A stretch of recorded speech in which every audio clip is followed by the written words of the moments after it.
ಸ್ವಾಮಿ, ನಿಮ್ಮ ಅಪಾರವಾದಂತಹ ಪ್ರೀತಿ ಕೃಪೆ ಕರುಣೆಗಳಿಂದ ಸ್ವಾಮಿ ನಮ್ಮನ್ನ ಜೀವಿತರ ಸಂಖ್ಯೆಯಲ್ಲಿಟ್ಟು ಈ ದಿವಸ ಸಂಜೆ ವೇಳೆಯಲ್ಲಿ ಸ್ವಾಮಿ ನಾವು ಒಟ್ಟಾಗಿ ಸೇರಿ ನಿನ್ನ ಪರಿಶುದ್ಧ ವಾಕ್ಯಗಳನ್ನು ಧ್ಯಾನಿಸಿ ಅದರಿಂದ ಸಿಗುವಂಥ ಆತ್ಮಿಕ ಆಶೀರ್ವಾದವನ್ನು ಹೊಂದಿಕೊಳ್ಳಲಿಕ್ಕೆ ಸ್ವಾಮಿ ನೀವು ಸಹಾಯ ಮಾಡೋದಕ್ಕಾಗಿ ಸ್ತೋತ್ರವಾಗಲಿ ಕರ್ತನೆ.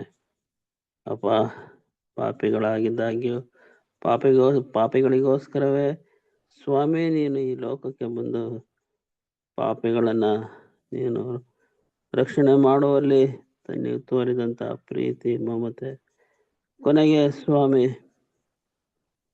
ನಾವು ಈ ಲೋಕದಲ್ಲಿ ಜೀವಿಸುವಂತೆ ಕೃಪೆ ಕೊಟ್ಟಿದೆಯಪ್ಪ, ಅದಕ್ಕಾಗಿ ಸ್ತೋತ್ರ ಸ್ವಾಮಿ.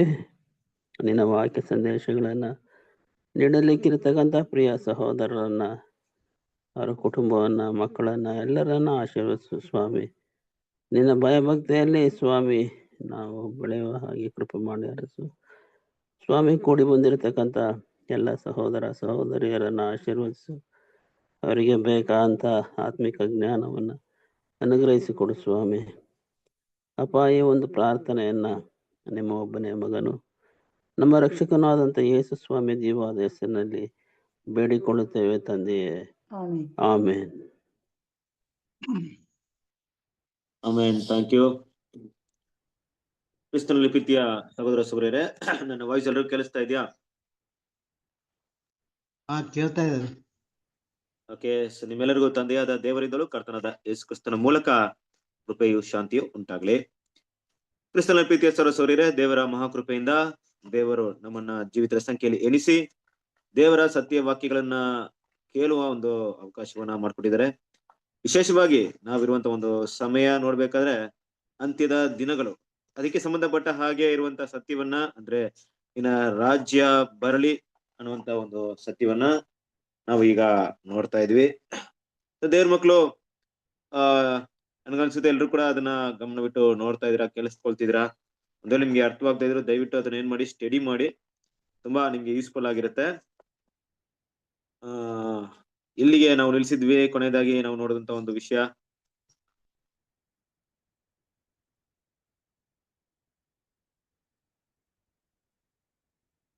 ಯಾವ ಒಂದು ಟಾಪಿಕ್ ಅಲ್ಲಿ ನಿಲ್ಸಿದ್ವಿ? ಲೂಥರ್ ಅವರ ಸುಧಾರಣೆ. ಅನೇಕ ಪಂಗಡಗಳಾಗಿ ಒಡೆಯಿತು, ಸಭೆಗಳ ಕಟ್ಟಿದ್ರು. ಮಾತ್ರ ಅನ್ಸರ್ತಿ ನಡೀಲಿಲ್ಲ, ಅದು ಹೆಚ್ಚಿನ ಕಾಲ ಇರ್ಲಿಲ್ಲ.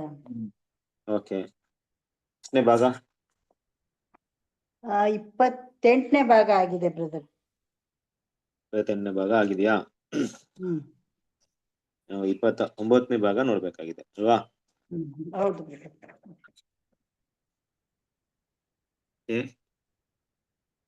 ಹಾಗಾಗಿ ನಾವು ನೋಡಕ್ಕೆ ಹೋಗ್ತಿರುವಂತ ಒಂದು ಪಾರ್ಟ್ 29th ಪಾರ್ಟ್. ಸೊ 29ರಲ್ಲಿ ಪೇಜ್ ನಂಬರ್ 61.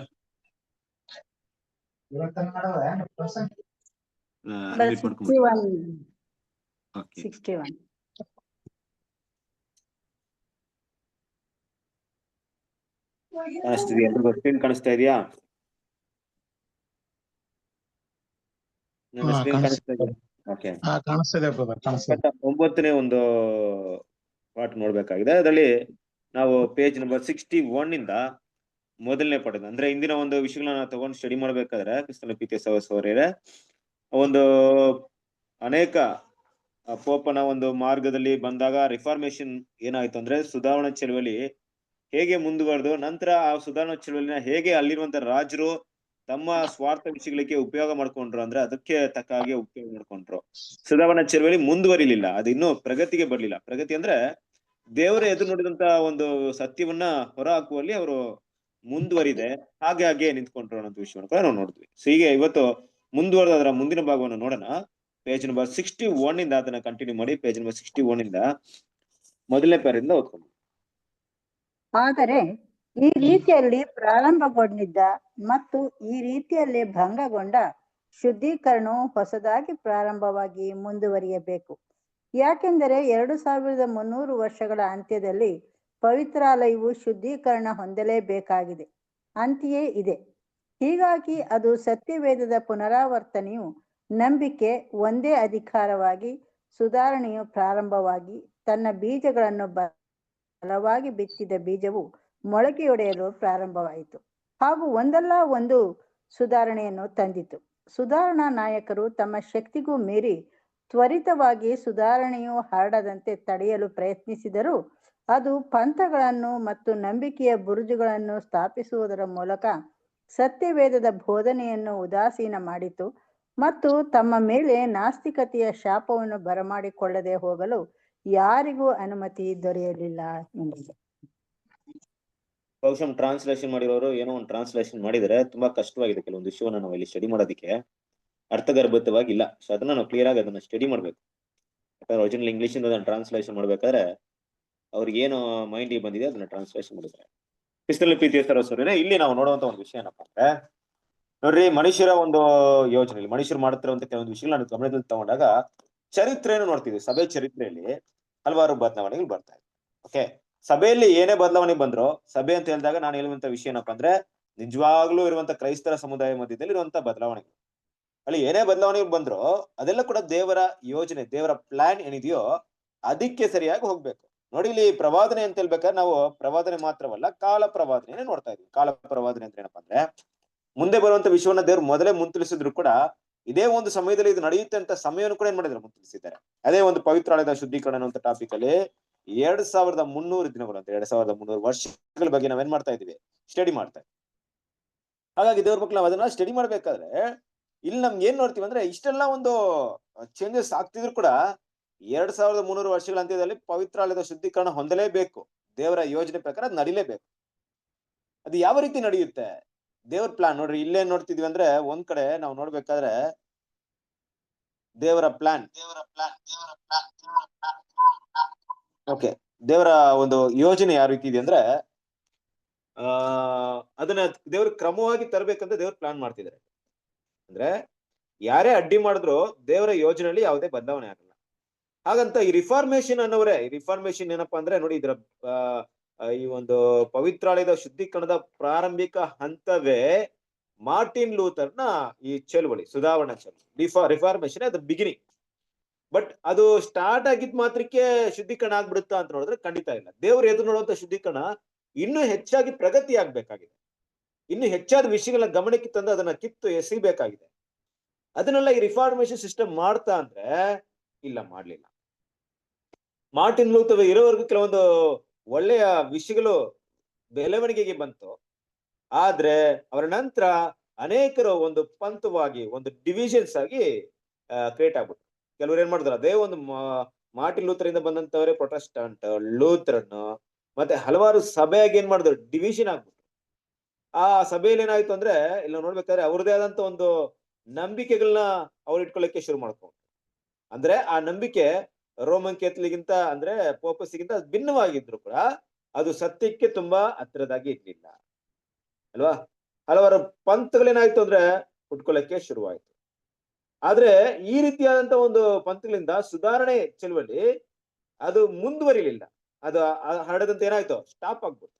ಅಂದ್ರೆ ಎಲ್ರು ಕೂಡ ಒಂದೊಂದು ಬಾರ್ಡರ್ ಹಾಕೊಂಡು ಅಲ್ಲೇ ಕುತ್ಕೊಂಡ್ಬಿಟ್ರು. ನೋಡಿ, ನಾವು ರೋಮನ್ ಅಂದ್ರೆ ಪೋಪ್ ಸಿಸ್ಟಮ್ ಇಂದ ನಾವು ಸಪರೇಟ್ ಆಗಿದ್ವಿ. ಆದ್ರೆ ಇಷ್ಟೇ ನಮ್ದು ಇದೇ ಒಂದು ಕ್ರೀಡ್, ಇದೇ ನಮ್ದು ನಮ್ಮ ನಂಬಿಕೆಗೆ ಆಧಾರವಾಗಿ ಸತ್ಯ ಬೋಧನೆಗಳಿದೆ ಅಂತ ಎಲ್ರು ಕೂಡ ಅವ್ರದೇ ಆದಂತ ಕ್ರೀಡ್ ಸಿಸ್ಟಮ್ ಹಾಕೊಂಡು, ಕ್ರೀಡ್ ಅಂದ್ರೆ ಗೊತ್ತಿದಿಲ್ಲ, ಇವತ್ತು ನಾವು ನಂಬಿಕೆ ಪ್ರಮಾಣವನ್ನು ಓದ್ತೀವಿ ಸತ್ಯವೇದ ಬೈಬಲ್ ಅಲ್ಲಿ, ಅಂದ್ರೆ ಇದು ಸಭೆಗಳಲ್ಲಿ ಓದ್ತೀವಿ. ನಮ್ಮ ಸತ್ಯವೇದ ವಿದ್ಯಾರ್ಥಿಗಳ ನಂಬಿಕೆ ಏನಿದೆ ಅಂದ್ಬಿಟ್ಟು ನಂಬಿಕೆಯ ಪ್ರಮಾಣವನ್ನ ಓದ್ತೀವಿ. ಆ ರೀತಿಯಾಗಿ ಅವ್ರದೇ ಆದಂತ ಕೆಲವೊಂದು ವಿಷಯಗಳನ್ನ ಮಾಡ್ಕೊಂಡು ಅದ್ರ ಮೇಲೆ ಅವರ ಮನಸ್ಸನ್ನ ಇಟ್ಕೊಂಡು ಅದ್ರ ಮೇಲೆ ನಂಬಿಕೆನ ಬೆಳೆಸ್ಕೊಂಡು ಅಲ್ಲಿಗೆ ನಿಂತೋದ್ರು. ಅದನ್ನ ನಂಬಿಕೆ ಪ್ರಮಾಣದಲ್ಲಿ ಇರುವಂತ ವಿಷಯಗಳಿರ್ಬಹುದು, ಅವ್ರು ತಂದಿರುವಂತ ವಿಷಯಗಳಿರ್ಬೋದು, ದೇವರು ಬಯಸಿದಂತ ಪವಿತ್ರ ಶುದ್ಧೀಕರಣ ಮಾಡೋದಕ್ಕೆ ಅದು ತಕ್ಕದಾಗಿತ್ತ, ಅದು ಅನುಕೂಲಕರವಾಗಿತ್ತ ಅಂದ್ರೆ ಖಂಡಿತವಾಗಿ ಇರ್ಲಿಲ್ಲ. ಈ ಸುಧಾರಣೆ ಏನಾಗ್ಲಿಲ್ಲ, ಇನ್ನು ಮುಂದೆ ಹರಲಿಲ್ಲ.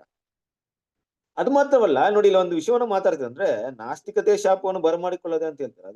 ಅದೇನೋ ಅರ್ಥದಲ್ಲಿ ಟ್ರಾನ್ಸ್ಲೇಷನ್ ಮಾಡಿದ್ರೆ ಅಂತ ಗೊತ್ತಿಲ್ಲ. ಮುಖ್ಯವಾಗಿ ಇಲ್ಲಿ ಮಾತಾಡುವಂತ ವಿಷಯ ಏನಪ್ಪಾ ಅಂದ್ರೆ, ದೇವರ ಕಾಲ ಯೋಜನೆಗೆ ತಕ್ಕ ಹಾಗೆ ತಮ್ಮನ್ನ ಮುಂದುವರಿಸಿಕೊಳ್ದೆ ಅಲ್ವಾ, ಅವರು ಮುಂದುವರಿಯಕ್ಕೆ ಆಗ್ಲಿಲ್ಲ ಅನ್ನೋಂಥ ವಿಷಯವನ್ನ ನೋಡ್ತೀವಿ. ಅಂದ್ರೆ ಏನಪ್ಪಾ ಅಂದ್ರೆ, ದೇವರು ಇಟ್ಟಂತ ಸಮಯ ಹೇಗಿತ್ತು ಅಂದ್ರೆ, ಇವತ್ತು ಈ ಸತ್ಯವನ್ನ ತಿಳ್ಕೊಂಡಿದೀವ, ಈ ಸತ್ಯ ಇನ್ನೂ ನಾಳೆ ಮುಂದಿನ ವರ್ಷ ಇಲ್ಲ ಇನ್ನು ಕೆಲವೊಂದು ವರ್ಷಗಳಲ್ಲಿ ಈ ಸತ್ಯದ ಬೆಳಕು ಇನ್ನೂ ಹೆಚ್ಚಾಗ್ಬೇಕು. ಈ ಸತ್ಯದೊಳಗಡೆ ಇನ್ನೂ ಹಲವಾರು ವಿಷಯಗಳನ್ನ ಗಮನಿಸ್ಬೇಕು, ಆದ್ರೆ ಆ ರೀತಿ ಗಮನಿಸುವಾಗಿರ್ಲಿಲ್ಲ.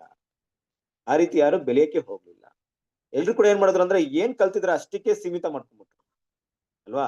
ಈಗ ನೋಡಿ ಫಾರ್ ಎಕ್ಸಾಂಪಲ್ ಹೇಳಕ್ ಹೋದ್ರೆ, ಈಗ ನಮ್ಮ ಪೋಪ ಸಿಸ್ಟಮ್ನ ಒಂದು ಬೋಧನೆ ಇತ್ತು ಅಲ್ವಾ, ಹಲವಾರು ತಪ್ಪಾದ ಬೋಧನೆಗಳಿತ್ತು. ಕೆಲವರು ಏನ್ ಮಾಡಿದ್ರು ಅಂದ್ರೆ ಅದ್ರಲ್ಲಿ ಒಂದು ಬದಲಾವಣೆ ಮಾಡ್ಕೊಂಡ್ರು. ಒಂದು ಬದಲಾವಣೆ ಮಾಡ್ಕೊಂಡು ಮಿಕ್ಕಿದನ್ನೆಲ್ಲ ಅದೇ ಪೋಪ ಸಿಸ್ಟಮ್ ವಿಷಯಗಳೇ ಫಾಲೋ ಮಾಡ್ಕೊಂಡು, ಆ ಒಂದು ಬದಲಾವಣೆನ ದೊಡ್ಡದಾಗಿ ಇಟ್ಕೊಂಡು ಏನ್ ಮಾಡಿದ್ರು, ನಾವು ಬೇರೆ ಡಿವಿಷನ್, ನಾವು ಆ ರೀತಿ ಅಲ್ಲ ಅನ್ನೋ ರೀತಿಯಲ್ಲಿ ಹೇಳ್ಕೊಳ್ಳಕ್ಕೆ ಶುರು ಮಾಡಿದ್ರು. ಈ ರೀತಿಯಾಗಿ ದೇವರ ಎದುರು ನೋಡುವಂತ ಸುಧಾರಣೆ ಏನ್ ಮಾಡ್ಲಿಲ್ಲ, ತುಂಬಾ ಸ್ಪ್ರೆಡ್ ಆಗಿಲ್ಲ. ಮುಖ್ಯವಾಗಿ ಸುಧಾರಣೆಯಲ್ಲಿ ಹೇಳಿದಂತ 95 ಪಾಯಿಂಟ್ ಇತ್ತು ನೋಡಿ, ಮಾರ್ಟಿನ್ ಲೂಥರ್ ಹಾಕಿದ್ರಲ್ಲ, ಆ 95 ಪಾಯಿಂಟ್ ಕೂಡ ಏನಾಗ್ಲಿಲ್ಲ ಅಂದ್ರೆ ಮುಂದೆ ಬಂದಂತ ಸಭೆಗಳಲ್ಲಿ ಅದು ಸ್ವಲ್ಪನೂ ಕಾಣಿಸ್ತಾ ಇರ್ಲಿಲ್ಲ. ಅದಕ್ಕೆ ಆಪೋಸಿಟ್ ಆಗಿದ್ದವರ ಒಂದು ಗುಣಗಳು ಅದು ಸ್ಪ್ರೆಡ್ ಆಗ್ಲಿಲ್ಲ, ಹೆಚ್ಚಾಗಿ ಎಲ್ಲ ಕಡೆ ಸ್ಪ್ರೆಡ್ ಆಗಿ ನೋಡಿ 95 ಪಾಯಿಂಟ್ ನ ಏನ್ ಹಾಕಿದ್ರು ಮಾರ್ಟಿನ್ ಲೂಥರ್, ಅದು ನೋಡಿ ಈ ಪೋಪ್ ಸಿಸ್ಟಮ್ ಮಾಡಿದಂತ ತಪ್ಪುಗಳು ಅಂತ ಎತ್ತು ತೋರಿಸುವಂತ ಕೆಲಸ ಮುಂದುವರಿಲಿಲ್ಲ. ಅಲ್ಲಿಗೆ ಅದು ಸ್ಟಾಪ್ ಆಗಿ ಅಲ್ಲಿಗೆ ಏನಾಯ್ತು, ಕೆಲವರು ತಾವೇ ಕೆಲವೊಂದು ವಿಷಯಗಳನ್ನ ಮಾಡ್ಕೊಂಡು ತಾವು ಬೇರೆ ರೀತಿಯಾದಂತ ಕ್ರೈಸ್ತರು ಅಂತ ಹೇಳ್ಕೊಂಡು ಈ ರೀತಿ ಡಿನಾಮಿನೇಷನ್ಸ್ ಇವತ್ತು ನೋಡಿದ್ರಲ್ವಾ, ಇವತ್ತು ನಮ್ಮ ಸಭೆಗಳಿದೆಯಲ್ಲ, ಹೆಸರು ಕ್ರೈಸ್ತ ಸಭೆಗಳೆಲ್ಲ, ಇದೆಲ್ಲ ಹುಟ್ಟು ಬಂದಿರೋದೇ ಹಿಂಗೆ. ಈಗ ನಮ್ ಪ್ರಶ್ನೆ ಬರ್ಬೋದು, ರೋಮನ್ ಕ್ಯಾಥಲಿಕ್ ಹೊಂದಿರ್ಬೇಕಾದ್ರೆ ಇಷ್ಟೊಂದು ಸಭೆಗಳೆಲ್ಲ ಹೆಂಗಪ್ಪ ಬಂದಿದೆ ಅಂದ್ರೆ, ಪ್ರೊಟೆಸ್ಟೆಂಟ್ ಉಟ್ಕೊಂಡ್ ಬಂದಿದ್ದೆ ಹಿಂಗೆ. ಪ್ರೊಟೆಸ್ಟೆಂಟ್ ಅಲ್ಲಿ ಹಲವಾರು ಡಿವಿಷನ್ಸ್ ಉಟ್ಕೊಂಡ್ ಬಂದಿದ್ದೆ. ಕೆಲವೊಂದು ವಿಷಯ ಇಟ್ಕೊಂಡು ಅಷ್ಟಿಗೆ ಸತ್ಯ ಗೊತ್ತಿಲ್ಲ, ಏನು ಗೊತ್ತಿಲ್ಲ, ಅದನ್ನೇ ಫಾಲೋ ಮಾಡೋದು. ಅದನ್ನೇನ್ ಮಾಡ್ತಾರ, ಒಂದು ಅವರ ಪಾಸ್ಟ್ ಏನ್ ಹೇಳ್ಕೊಡ್ತಾರ ಅದನ್ನ ಅವ್ರು ಫಾಲೋ ಮಾಡ್ತಾರ, ನೆಕ್ಸ್ಟ್ ಇರೋರು ಅದನ್ನು ಫಾಲೋ ಮಾಡ್ತಾರೆ, ಏನು ಚೇಂಜ್ ಮಾಡಲ್ಲ. ಆ ರೀತಿಯಾಗಿ ಬೆಳೀತು ಅಲ್ವಾ. ಈ ರೀತಿಯಾಗಿ ಏನಾಯ್ತು ಅಂದ್ರೆ ದೇವರು ಎದುರು ನೋಡಿದಂತಹ ಸುಧಾರಣಾ ಒಂದು ಚಳುವಳಿ, ಆ ಸುಧಾರಣೆ ಸತ್ಯಗಳು ಏನಾಗ್ಲಿಲ್ಲ, ಎಲ್ಲ ಕಡೆ ಹರಡ್ಲಿಲ್ಲ ಅನ್ನೋ ವಿಷಯವನ್ನು ಕೂಡ ನಾವು ನೋಡ್ತೀವಿ. ಹಾಗೆ ಮುಂದುವರ್ಸೋಣ. ನೆಕ್ಸ್ಟ್ ಒಂದು ವಿಷಯ ಬ್ರದರ್ ಯಾರಾದ್ರೂ ಓದ್ತೀನಿ, ನಿಮ್ ಬುಕ್ಕಿಂದ ಓದಿ ಬ್ರದರ್. ಓದ್ಲಾ ಬ್ರದರ್? ಓದಿ ಬ್ರದರ್. ಲೂಥರ್ನ ದಿನದಂದು ಈವರೆಗೆ ಸಭೆಯ ಆದಿಯ ಮೇಲೆ ಕ್ಷಣ ದರ್ಶನ ಮಾಡುವಾಗ ಹಂತವಾಗಿ ಸುಧಾರಣೆಯು ಅಥವಾ ಶುದ್ಧೀಕರಣವು ಪ್ರಗತಿಯಲ್ಲಿದೆ ಎಂಬುದನ್ನು ನಾವು ನೋಡಬಹುದು. ಆದಾಗ್ಯೂ ಅದೇ ಧೋರಣೆಯನ್ನು ಪ್ರತಿಯೊಂದು ಹಂತದಲ್ಲಿಯೂ ಇರುವುದನ್ನು ಗುರುತಿಸಬಹುದು. ಪ್ರತಿಯೊಂದು ಸುಧಾರಕರು ತಂಡವು ಅವರು ತಮ್ಮ ಸ್ವಂತ ಶುದ್ಧೀಕರಣದ ಅಲ್ಪ ಕಾರ್ಯವನ್ನು ನೆರವೇರಿಸುವಾಗಲೂ ಇತರರೊಡನೆ ಸೇರಿಕೊಂಡು ಮುಂದಿನ ಸುಧಾರಣೆ ಅಥವಾ ಶುದ್ಧೀಕರಣಕ್ಕೆ ವಿರೋಧವಾಗಿ ಅದನ್ನು ನಿಲ್ಲಿಸಿದ್ದಾರೆ. ಬ್ರದರ್ ಹಿಂಗೆ ಸಾಕ್ ಅಲ್ವಾ. ನೋಡಿ ಇಲ್ಲಿ ನೋಡ್ಬೇಕಾದ್ರೆ ಲೂಥರ್ನ ಒಂದು ದಿನದಿಂದ ಒಂದು ವಿಷಯ ತಗೊಂಡಾಗ ಆ ಸಭೆ ಏನಿತ್ತು, ಆ ಶುದ್ಧೀಕರಣ ಏನಾಗ್ಬೇಕಾಯ್ತು, ಪ್ರಗತಿ ಮುಂದುವರಿಯುವ ವಿಷಯಗಳನ್ನ ನಾವು ಎಲ್ಲರೂ ಗಮನಿಸ್ಬೇಕಾಯ್ತು ಅಲ್ವಾ. ಆದ್ರೆ ಏನಾಯ್ತು ಅಂದ್ರೆ ಈ ಒಂದು ಶುದ್ಧೀಕರಣ ಕೆಲಸ, ಈ ಸುಧಾರಣೆ ಬಿಗಿನಿಂಗ್, ಸುಧಾರಣೆ ಚಳವಳಿ, ರಿಫಾರ್ಮೇಶನ್ ಬಿಗಿನಿಂಗ್, ಈ ರಿಫಾರ್ಮೇಶನ್ ದೇವರು ಎಕ್ಸೆಪ್ಟ್ ಮಾಡಿದ ರೀತಿಯಲ್ಲಿ ಏನಾದ್ರೂ ಮುಂದುವರಿತಿದ್ದ ಆದ್ರೆ ಏನಾಗ್ತಿತ್ತು ಅಂದ್ರೆ ಖಂಡಿತವಾಗ್ಲೂ ಅದು ಶುದ್ಧೀಕರಣ ಹಂತಕ್ಕೆ ತಲುಪ್ತಾ ಇತ್ತು. ಬಟ್ ಏನಾಗ್ಲಿಲ್ಲ, ಏನಾಗ್ಲಿಲ್ಲ, ಆ ಶುದ್ಧೀಕರಣ ಹಂತದ್ರಿಗೆ ಏನ್ ಮಾಡಿಲ್ಲ, ಅದು ಹೋಗ್ಲಿಲ್ಲ. ಅದಕ್ಕೆ ನಾವೇನ್ ನೋಡ್ತೀವಿ ಅಂದ್ರೆ ಅದರ ಅಥವಾ ಶುದ್ಧೀಕರಣ ಪ್ರಗತಿಯಲ್ಲಿದೆ ಎಂಬುದನ್ನು ನೋಡಬಹುದು. ಆದಾಗ್ಯೂ ಆದರೆ ಧೋರಣೆಯನ್ನು ಪ್ರತಿಯೊಂದು ಹಂತದಲ್ಲಿ ಇರುವುದನ್ನು ಗುರುತಿಸಬಹುದು. ಪ್ರತಿಯೊಂದು ಸುಧಾರಕರ ತಂಡವು ಅವರು ತಮ್ಮ ಸ್ವಂತ ಶುದ್ಧೀಕರಣದ ಅಲ್ಪ ಕಾರ್ಯ ನೆರವೇರಿಸುವಾಗಲೂ ಇತರರೊಡನೆ ಸೇರಿಕೊಂಡು ಮುಂದಿನ ಸುಧಾರಣೆ ಮತ್ತು ಶುದ್ಧೀಕರಣ ವಿರುದ್ಧವಾಗಿ ಅದನ್ನು ನಿಲ್ಲಿಸಿದ್ದಾರೆ. ಅಂದ್ರೆ ಏನ್ ಮಾಡಿದ್ರು ಅಂದ್ರೆ ಅದನ್ನ ಶುದ್ಧೀಕರಣ ಮಾಡುವಂತ ಹಂತಕ್ಕೆ ಅವ್ರು ಮುಂದುವರಿಬೇಕಾಯ್ತು. ಮುಂದುವರೆದು ಏನ್ ಮಾಡ್ಬೇಕಾಯ್ತು ಅಂದ್ರೆ ಆ ಒಂದು ದೇವ್ರು ಹೇಳಿದ ಇದು ನೋಡಿದಂತ ಶುದ್ಧೀಕರಣದ ಕೆಲಸಕ್ಕೆ ಬಂದು ನಿಂತ್ಕೊಬೇಕಾಯ್ತು. ಬಟ್ ಬಂದ್ ನಿಂತ್ಕೊಂಡಿಲ್ಲ. ಯಾಕೆ ನಿಂತ್ಕೊಂಡಿಲ್ಲ, ಏನಾಗಿದ್ದಿರ್ಬೋದು? ಇಲ್ಲೊಂದು ಪಾಯಿಂಟ್ ನ ಹೇಳ್ತಾ ಇದೆ. ಆ ಲೂಥರನ ದಿನದಲ್ಲಿ ಆ ಸ್ಟಾರ್ಟ್ ಆಗಿದ್ದಂತ ಶುದ್ಧೀಕರಣ ಸುಧಾರಣೆ ಚಳವಳಿ ಉದ್ದೇಶವೇ ಏನಿತ್ತು ಅಂದ್ರೆ ಶುದ್ಧೀಕರಣದ ವಿಷಯವೇ ಇತ್ತು. ಆದ್ರೆ ಅದೊಂದು ಪ್ರೋಸೆಸ್ ಅನ್ನೋದ ಮೈಂಡ್ ಅಲ್ಲಿ ಇಟ್ಕೊಂಡು, it's not a beginning, it's a process. Process ಅಂದ್ರೆ ಏನಪ್ಪಾ ಅಂದ್ರೆ ಅದೊಂದು ಆರಂಭ ಮಾತ್ರ ಅಲ್ಲ, ಮತ್ತೆ ಅದು ಪ್ರಗತಿ ಆಗ್ತಾ ಇರ್ಬೇಕು, ಬೆಳವಣಿಗೆ ಆಗ್ತಾ ಇರ್ಬೇಕು. ಫಾರ್ ಎಕ್ಸಾಂಪಲ್ ಏನಪ್ಪಾ ಅಂದ್ರೆ ಒಂದು ಬಿಲ್ಡಿಂಗ್ ನ ಕಟ್ತಾರೆ ಅಂತ ಇಟ್ಕೊಳ್ಳಿ. ಆ ಬಿಲ್ಡಿಂಗ್ ಒಂದು 100 ಮಾಡಿ ಕಟ್ಟೋದಕ್ಕೆ ಬಿಲ್ಡಿಂಗ್ ಏನ್ ಮಾಡ್ತಾರೆ, ಫೌಂಡೇಶನ್ ಅಲ್ಲಿ ಹಾಕ್ತಾರೆ. 100 ಮಾಡಿ ಕಟ್ಟಡಕ್ಕೆ ಆ ಫೌಂಡೇಶನ್ ಅಷ್ಟು ಸ್ಟ್ರಾಂಗ್ ಆಗಿ ಹಾಕಿರ್ಬೇಕಾದ್ರೆ ಆ ಬಿಲ್ಡಿಂಗ್ ಎಷ್ಟು ಕಟ್ಟಬೇಕಲ್ಲಿ, ಒಂದು 100 ಮಾಡಿ ಕಟ್ಟಬೇಕು ಅಂತ ಇಟ್ಕೊಳ್ಳಿ. ಅದೊಂದು 5 ಮಾಡಿಗೆ ನಿಲ್ಸ್ಕೊಂಡ್ಬಿಟ್ರೆ ಅಂದ್ರೆ ಹೆಂಗಿರುತ್ತೆ? ಆದ್ರೆ ಫೌಂಡೇಶನ್ ಹಾಕಿದಂತ ಉದ್ದೇಶ ಬೇರೆ 5 ಮಾಡಿಗಲ್ಲ, 5 ಮಹಡಿಗೆ ಕಟ್ಟಿದ್ದಲ್ಲ. ಬಟ್ ಏನ್ ಮಾಡ್ಬೇಕು, 100 ಮಹಡಿವರೆಗೂ ಅದೇನಾಗ್ಬೇಕು, ಬರ್ಬೇಕಾಯ್ತು, ಬರ್ಲಿಲ್ಲ. ಹಾಗಾಗಿ ಇಲ್ಲೇನ್ ನೋಡ್ತೀವಿ ಅಂದ್ರೆ ಈ ರೀತಿಯಾದಂತ ಒಂದು ವಿಷಯಗಳು, ಈ ರೀತಿಯಾದಂತ ಕೆಲವೊಂದು ಕಾರ್ಯಗಳು ಅವ್ರು ಮಾಡೋದ್ರಿಂದ ದೇವ್ರ ಎದುರು ನೋಡಿದ ಮಟ್ಟಿಗೆ ಏನಾಗ್ಲಿಲ್ಲ, ಆ ಒಂದು ಶುದ್ಧೀಕರಣದ ಕೆಲಸ ನಡೀಲಿಲ್ಲ. ನಮ್ಗೊಂದು ಪ್ರಶ್ನೆ ಬರುತ್ತೆ, ದೇವ್ರು ಮಾಡಿದ ಪ್ಲಾನ್ ಮನುಷ್ಯ ತಡೆದು ಬಿಟ್ರ ಅಂದ್ಬಿಟ್ಟು. ಖಂಡಿತ ಇಲ್ಲ ಕ್ರಿಸ್ತನಲ್ಲಿ ಪ್ರೀತಿಯ ಸರಸ್ವರಿಯರೇ. ದೇವ್ರು ಮಾಡಿದ ಪ್ಲಾನೇ ನೆರವೇರ್ತಾ ಇರೋದಿಲ್ಲಿ. ದೇವ್ರು ಮಾಡಿದಂತ ಪ್ಲಾನ್ ನ ಮನುಷ್ಯರು ಏನ್ ಮಾಡಿಲ್ಲ ಇಲ್ಲಿ, ಯಾವುದೇ ಕಾರಣಕ್ಕೂ ತಡಿಲಿಲ್ಲ. ದೇವ್ರು ಏನ್ ಪ್ಲಾನ್ ಮಾಡಿದ್ರೆ ಅದನ್ನೇ ನೋಡ್ತೀವಿ. ಅದಕ್ಕೆ ದೇವ್ರು ಶುದ್ಧೀಕರಣದ ಸಮಯ ಕೂಡ ಏನ್ ಮಾಡಿದ್ದಾರೆ, ಆ ಸಮಯನ ಇಲ್ಲಿ ಮೀಸಲ್ ಮಾಡಿದ್ದಾರೆ. ಆದ್ರೆ ಇವರೆಲ್ಲ ಏನ್ ಮಾಡ್ಕೊಂಡ್ರು ಅಂದ್ರೆ, ನೋಡಿ ಇಲ್ಲಿ ಮುಖ್ಯವಾಗಿ ಇನ್ನೊಂದು ಪಾಯಿಂಟ್ ನ ಗಮನಿಸಿ. ಇದೇ ಪಾಯಿಂಟ್ ಅಲ್ಲಿ ಈ ರಿಫಾರ್ಮೇಶನ್ ಮಾಡೋಂತ ಮಾರ್ಟಿನ್ ಲೂಥರ್ ಇದ್ರಲ್ಲ, ಅವ್ರನ್ನ ಹಿಂಬಾಲಿಸೋರು ಇದ್ರು. ಅವ್ರು ಏನ್ ಮಾಡ್ತಿದ್ರು ಅಂದ್ರೆ, ಮಾರ್ಟಿನ್ ಲೂಥರ್ ಇರೋರ್ಗು ಮಾರ್ಟಿನ್ ಲೂಥರ್ ಮೂಲಕ ಬಂದಂತ ಸತ್ಯವನ್ನ ಫಾಲೋ ಮಾಡಿದ್ರು. ಮಾರ್ಟಿನ್ ಲೂಥರ್ ಮರಣ ಹೊಂದ್ಮೇಲೆ ಅದನ್ನ ಮುಂದುವರ್ಸ್ಕೊಂಡು ಹೋಗುವಂತ ಕೆಲಸ ಮಾಡಿಲ್ಲ. ಅಂದ್ರೆ ಏನಪ್ಪಾ ಅಂದ್ರೆ, ಇನ್ನೂ ಸ್ಟಡಿ ಮಾಡಿ, ಇನ್ನು ಉಳ್ದಿರೋದೇನಂತ ವಿಷಯವನ್ನ ಸ್ಟಡಿ ಮಾಡಿ, ಅದರಲ್ಲಿ ಇನ್ನೂ ಏನೆಲ್ಲ ಸತ್ಯಗಳಿದೆ, ಮಾರ್ಟಿನ್ ಲೂಥರ್ ಯಾವ ರೀತಿ ದೇವರಿಗೆ ಒಂದು ಏನ್ ಹೇಳ್ತೀವಿ, ದೇವ್ರ ವಿಷಯಗಳಲ್ಲಿ ಸ್ಟಡಿ ಮಾಡ್ತಾ ಇದ್ರು ನೋಡ್ರಿ, ಆ ರೀತಿ ಏನ್ ಮಾಡ್ಲಿಲ್ಲ ಅಂದ್ರೆ ಇವ್ರು ಯಾರೋ ಸ್ಟಡಿ ಮಾಡ್ಲಿಲ್ಲ. ಏನ್ ಮಾಡ್ಬಿಟ್ರು ಅಂದ್ರೆ ಅಷ್ಟಿಗೆ ನಿಲ್ಸ್ಕೊಂಡ್ಬಿಟ್ರು. ಏನ್ ಅವ್ರು ಹೇಳ್ಕೊಟ್ರೋ, ಏನ್ ನಮ್ಗೆ ಅರ್ಥವಾಯ್ತೋ ಅಷ್ಟೇ ಸಾಕಪ್ಪ ಅಂತ ನಿಲ್ಸ್ಕೊಂಡಿದ್ರಿಂದ, ಅವ್ರು ನಿಲ್ಸ್ಕೊಂಡಿದ್ ಮಾತ್ರವಲ್ಲ, ಇನ್ನ ಸುಧಾರಣೆ ಆಗೋಂತ ಕೆಲವೊಂದು ವಿಷಯಗಳನ್ನ ಕೂಡ ಏನ್ ಮಾಡ್ಬಿಟ್ರು, ತಡೆದ್ಬಿಟ್ರು. ಯಾವ ರೀತಿ ತಡೆದ್ರು ನೋಡ್ರಿ, ಇಷ್ಟೇ ನಮ್ಗೆ ಬೇಕಾಗಿರೋ ಸತ್ಯ, ಇದ್ರಲ್ಲಿ ನಾವು ಬೆಳಿಬೇಕು, ಇದಕ್ಕಿಂತ ಹೆಚ್ಚಾಗಿ ನಾವು ಪ್ರಾಮುಖ್ಯತೆ ಕೊಡಬಾರ್ದು ಅನ್ನೋ ರೀತಿಯಲ್ಲಿ ಅಲ್ಲಿ ಅವ್ರು ಮಾತಾಡಂತ ಬೋಧನೆ ಇರ್ಬೋದು, ಸತ್ಯಗಳಿರ್ಬೋದು, ಇದರಿಂದ ಏನಾಯ್ತು ಅಂದ್ರೆ ಸುಧಾರಣೆ ಮುಂದುವರಿಯೋದಕ್ಕೆ ಪ್ರೋತ್ಸಾಹ ಆಗ್ಲಿಲ್ಲ. ಮುಂದುವರೆದು ಪವಿತ್ರ ಶುದ್ಧೀಕರಣ ಆಗೋದಕ್ಕೂ ಸಾಧ್ಯತೆ ಇಲ್ಲ. ಇನ್ನೂ ಸ್ಪಷ್ಟವಾಗಿ ಹೇಳ್ಬೇಕಾದ್ರೆ ಕ್ರಿಸ್ತನ ಪ್ರೀತಿಯ ಸಹೋದರರೇ, 2300 ದಿನಗಳು ಎಲ್ಲಿ ಮುಕ್ತಾಯವಾಯಿತು ನಾವು ನೋಡಿದ್ವಿ, 1845ರಲ್ಲಿ ಮುಕ್ತಾಯವಾಯಿತು ಅಂತ ನೋಡ್ತಿದ್ವಿ. ಆದ್ರೆ ಮಾರ್ಟಿನ್ ಲೂಥರ್ ಇದ್ದಂತ ಕಾಲ ಏನಂತ ನೋಡ್ತೀವಿ ಅಂದ್ರೆ, ಸುಮಾರು 14-15ನೇ ಶತಮಾನದಲ್ಲಿ ಇದ್ದಂತ ವ್ಯಕ್ತಿ. ಆ ವ್ಯಕ್ತಿ ದೇವ್ರು ಮಾಡಿದಂತ ಪ್ಲಾನ್ ಪ್ರಕಾರವಾಗಿ ಇನ್ನು 300 ವರ್ಷ ಜೀವಂತವಾಗಿರಕ್ಕಾಗುತ್ತಾ? ಖಂಡಿತ ಆಗಲ್ಲ. ಆದ್ರೆ ಮಾರ್ಟಿನ್ ಲೂಥರ್ ತರನೇ ಕೆಲವ್ರು ಏನ್ ಮಾಡ್ಬೇಕು, ಈ ಸತ್ಯವನ್ನ ಮುಂದುವರ್ಸ್ಕೊಂಡು ಹೋಗ್ಬೇಕಂತ ದೇವರ ಒಂದು ಉದ್ದೇಶ ಇತ್ತು ಅಲ್ವಾ. ದೇವ್ರ ಉದ್ದೇಶ ಅಂದ್ರೆ ಆ ರೀತಿ ಮಾಡಿದ್ರೆ ಖಂಡಿತ ಆ ಶುದ್ಧೀಕರಣಕ್ಕೆ ಅವ್ರು ಬರ್ಬೋದಾಯ್ತು. ಆದ್ರೆ ಅವ್ರು ಬರಲ್ಲ ಅಂತ ದೇವ್ರಿಗೂ ಗೊತ್ತಿತ್ತು, ಈ ರೀತಿ ಆಗುತ್ತಂತ ದೇವ್ರಿಗೂ ಗೊತ್ತಿತ್ತು. ಬಟ್ ಇಲ್ಲಿ ಮುಂದೆ ಈ ರೀತಿ ಆಗೋದ್ರಿಂದ ಶುದ್ಧೀಕರಣದ ಕೆಲಸದಲ್ಲೇ ಎಷ್ಟು ಪ್ರಯೋಜನಗಳಾಯ್ತು ಅನ್ನೋ ವಿಷಯನ ಕೂಡ ನಾವು ನೋಡ್ಬೋದು. ದೇವ್ರ ಪ್ಲಾನ್ ಅದೇ ಆಗಿತ್ತು ಅಲ್ವಾ. ನಾವ್ ಅದು ಕಂಟಿನ್ಯೂ ಮಾಡಿ.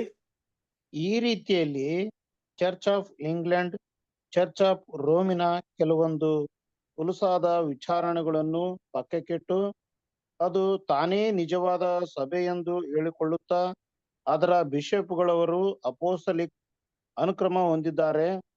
ಹೀಗಾಗಿ ದೇವರಿಂದ ಬಂದ ಪರಂಪರೆಯ ಮೇಲೆ ತನಗೆ ಪ್ರಧಾನ ನಿಯಂತ್ರಣವಿದೆ ಎಂದು ಈಗಲೂ ಹೇಳಿಕೊಳ್ಳುತ್ತಿದೆ. ರೋಮಿನ ಈ ಮಗಳು ತನ್ನ ತಾಯಿಯನ್ನು ಬಿಟ್ಟು ಇಂಗ್ಲೆಂಡಿನ ಲಾಭದಾಯಕ ತೋಳುಗಳಲ್ಲಿ ಸೇರಿದ್ದಾಳೆ ಮತ್ತು ಚಕ್ರಾಧಿಪತ್ಯದ ಸಾರ್ವಭೌಮವನ್ನು ಸಭೆಯು ಮುಖ್ಯಸ್ಥನನ್ನಾಗಿ ಮಾಡಿದ್ದಾಳೆ. ಆದಾಗ್ಯೂ ಲೂಥರನ್ ಮಗಳು ಬಗ್ಗೆ ಇದು ಸಹ ಸುಧಾರಣೆಯಾಗಿದೆ ಮತ್ತು ಸರಿಯಾದ ದಿಕ್ಕಿನಲ್ಲಿ ಭಾಗಶವಾದ ಶುದ್ಧೀಕರಣವಾಗಿದೆ. ಮತ್ತಿತರ ದೇವರಿಂದ ಹೊರಬೀಳುವ ಸಂಗತಿಗಳು ಮುನ್ನರಿವು ಪೋಪಿನ ಕಳಪೆನದಿಂದ ಕಳೆದು ಹೋಗಿದೆ ಎಂಬುದನ್ನು ಕಂಡುಹಿಡಿದರು ಮತ್ತು ದೇವರ ಯೋಜನೆ. ಇಲ್ಲಿಂದ ಕೆಲವೊಂದು ಪಾಯಿಂಟ್ ನ ಸ್ಟಡಿ ಮಾಡಿ ಮುಂದೆ ನೋಡಿ. ಇಲ್ಲಿ ಏನಾಯ್ತು ಅಂದ್ರೆ ತುಂಬಾ ಪಾಯಿಂಟ್ಸ್ ಇರುತ್ತೆ, ನಮ್ಗೆ ಇಷ್ಟ ಆಗುತ್ತೆ ಅಷ್ಟು ಅರ್ಥ ಮಾಡ್ಕೊಳ್ಳೋಕೆ ಪ್ರಯತ್ನ ಪಡೋಣ. ಸರಸ್ವರಿಯರೇ, ನಾವು ನೋಡ್ತಿರೋಂಥ ಕೆಲಸ ಏನಪ್ಪಾ ಅಂದ್ರೆ, ನಾವು ನೋಡ್ತಿರೋಂಥ ಪಾಯಿಂಟ್ ಏನಪ್ಪಾ ಅಂದ್ರೆ ಮೈಂಡ್ ಅಲ್ಲಿ ಅದು ಕ್ಲಿಯರ್ ಕುತ್ಕೊಂಡ್ಬಿಡ್ಬೇಕು. ಅವಾಗ ಮಾತ್ರ ಟಾಪಿಕ್ ನಮ್ಗೆ ಅರ್ಥ ಆಗುತ್ತೆ.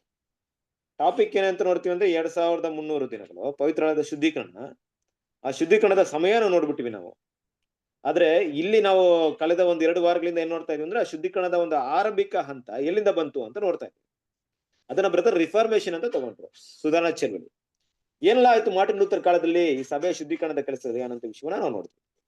ಹೀಗೆ ಮುಂದುವರಿತಾ ಆ ಶುದ್ಧೀಕರಣದ 2300 ದಿನಗಳವರೆಗೆ, ಅಂದ್ರೆ ಆ ವರ್ಷದವರೆಗೆ ಅದು ಮುಂದುವರಿದ ಇದ್ರು ಕೂಡ ಆ ಒಂದು ಪವಿತ್ರ ಶುದ್ಧೀಕರಣ ಆಗೋದಕ್ಕೆ ಈ ಸಿಸ್ಟಮ್, ಈ ರೀತಿಯಾದಂತ ಒಂದು ಸನ್ನಿವೇಶಗಳು ಹೇಗೆ ಅನುಕೂಲಕರ ಮತ್ತು ಅನಾನುಕೂಲಕರವಾಯಿತು ಅನ್ನೋ ವಿಷಯವನ್ನು ಕೂಡ ನೋಡ್ತೀವಿ.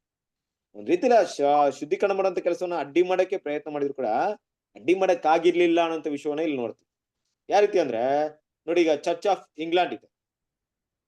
ಚರ್ಚ್ ಆಫ್ ಇಂಗ್ಲೆಂಡ್ ಏನ್ ಮಾಡ್ತು ಅಂದ್ರೆ, ಚರ್ಚ್ ಆಫ್ ಇಂಗ್ಲೆಂಡ್ ಏನಪ್ಪಾ ಅಂದ್ರೆ ರಿಫಾರ್ಮೇಶನ್ ಮೂಲಕ ಉಟ್ಕೊಂಡಿತ್ತು. ಅದು ರೋಮಿನ ಏನ್ ಮಾಡಿದ್ರು, ಕೆಲವೊಂದು ವಿಷಯಗಳನ್ನ ಅದನ್ನ ಫಾಲೋ ಮಾಡಕ್ಕೆ ಅವ್ರು ಇಷ್ಟಪಡ್ಲಿಲ್ಲ. ಮತ್ತೆ ಅವ್ರು ಏನ್ ಮಾಡಿದ್ರು ಅಂದ್ರೆ, ಪೋಪಲ್ಲ ಅಪೋಸ್ತಲರು ನಾವೇ ಅಪೋಸ್ತಲದ ಒಂದು ಆರ್ಡರ್ ಬಂದಿದ್ದೀವಿ ಅವರೆಲ್ಲ ಅನ್ನೋದ್ ರೀತಿಯಲ್ಲಿ ಏನ್ ಮಾಡಿದ್ರು, ಚೇಂಜ್ ಮಾಡಕ್ಕೆ ಶುರು ಮಾಡ್ತಾರೆ. ನೋಡ್ರಿ, ಇಲ್ಲಿ ಸಿಸ್ಟಮ್ ಅಪೋಸಿಟ್ ಆದ್ರು ಸತ್ಯ ಅವರಲ್ಲಿ ಇರ್ಲಿಲ್ಲ. ಅವ್ರಿಗೆ ವಿರುದ್ಧವಾಗಿ ಇವ್ರು ಕೆಲಸ ಮಾಡ್ತಿದ್ರು ಅನ್ನೋದು ಕರೆಕ್ಟ್ ಆಯ್ತು. ಆದ್ರೆ ಇವ್ರು ಸತ್ಯಕ್ಕೆ ಅನುಗುಣವಾಗಿ ಮಾಡ್ತಿದಾರೆ ಅಂದ್ರೆ ಖಂಡಿತ ಇಲ್ಲ. ಅಲ್ವಾ? ಇಲ್ಲೇನಾಯ್ತು ಅಂದ್ರೆ ಬೇರೆ ಬೇರೆ ಒಂದು ವಿಷಯಗಳನ್ನ ಚೇಂಜಸ್ ಮಾಡ್ಕೊಂಡು ಬಂದ್ರು ಕೂಡ ಯಾರು ಅದನ್ನ ಸತ್ಯದಲ್ಲಿ ಇದ್ ಮಾಡ್ಲಿಲ್ಲ, ಸತ್ಯಕ್ಕೆ ಅನುಗುಣವಾಗಿ ಅದನ್ನ ಮಾಡ್ಲಿಲ್ಲ ಅಂತ ನೋಡ್ತೀವಿ. ಅದಕ್ಕೆ ಇಲ್ಲೊಂದು ಪಾಯಿಂಟ್ ಅಂತಂದ್ರೆ ಈ ಮಗಳು ಮತ್ತು ತಾಯಿ ವಿಷಯಗಳನ್ನ ತಗೊಂಡಾಗ ಕ್ರಿಸ್ತಲ್ ಪ್ರೀತಿಯ ಸಹೋದರರೇ, ಯಾವ ರೀತಿಯಲ್ಲಿ ಮಗಳು ತಾಯಿ ವಿಷಯ ನೋಡ್ತೀವಿ ಇಲ್ಲಿ? ಯಾರ ಮಗಳು ಇಲ್ಲಿ ಪೋಪ್ ಅನ್ನೋದು ಮಗಳು ಅಲ್ವಾ? ಪೋಪ್ ಅನ್ನೋದು ಏನಾಗಿದೆ ಅಂದ್ರೆ ಮಗಳು. ಅದೇ ರೀತಿ ನೋಡ್ಬೇಕಾದ್ರೆ ಪೋಪ್ ಅನ್ನೋದು ತಾಯಿ, ಮಗಳು ಯಾರು? ಪ್ರೊಟೆಸ್ಟೆಂಟ್ ಅಲ್ವಾ? ಈ ರಿಫಾರ್ಮೇಶನ್ ಇಂದ ಬಂದಿರುವಂತದೆಲ್ಲ ಮಗಳು. ಈ ರಿಫಾರ್ಮೇಶನ್ ಇಂದ ಬಂದಿರೋದು ಯಾಕೆ ಮಗಳು ಅಂತ ಕರಿತಾ ಇದೀವಿ ಇಲ್ಲಿ ಅಲ್ವಾ? ನೋಡಿ, ಕ್ಲೀನ್ ಆಗಿ ಅರ್ಥ ಮಾಡ್ಕೊಳ್ಳಿ.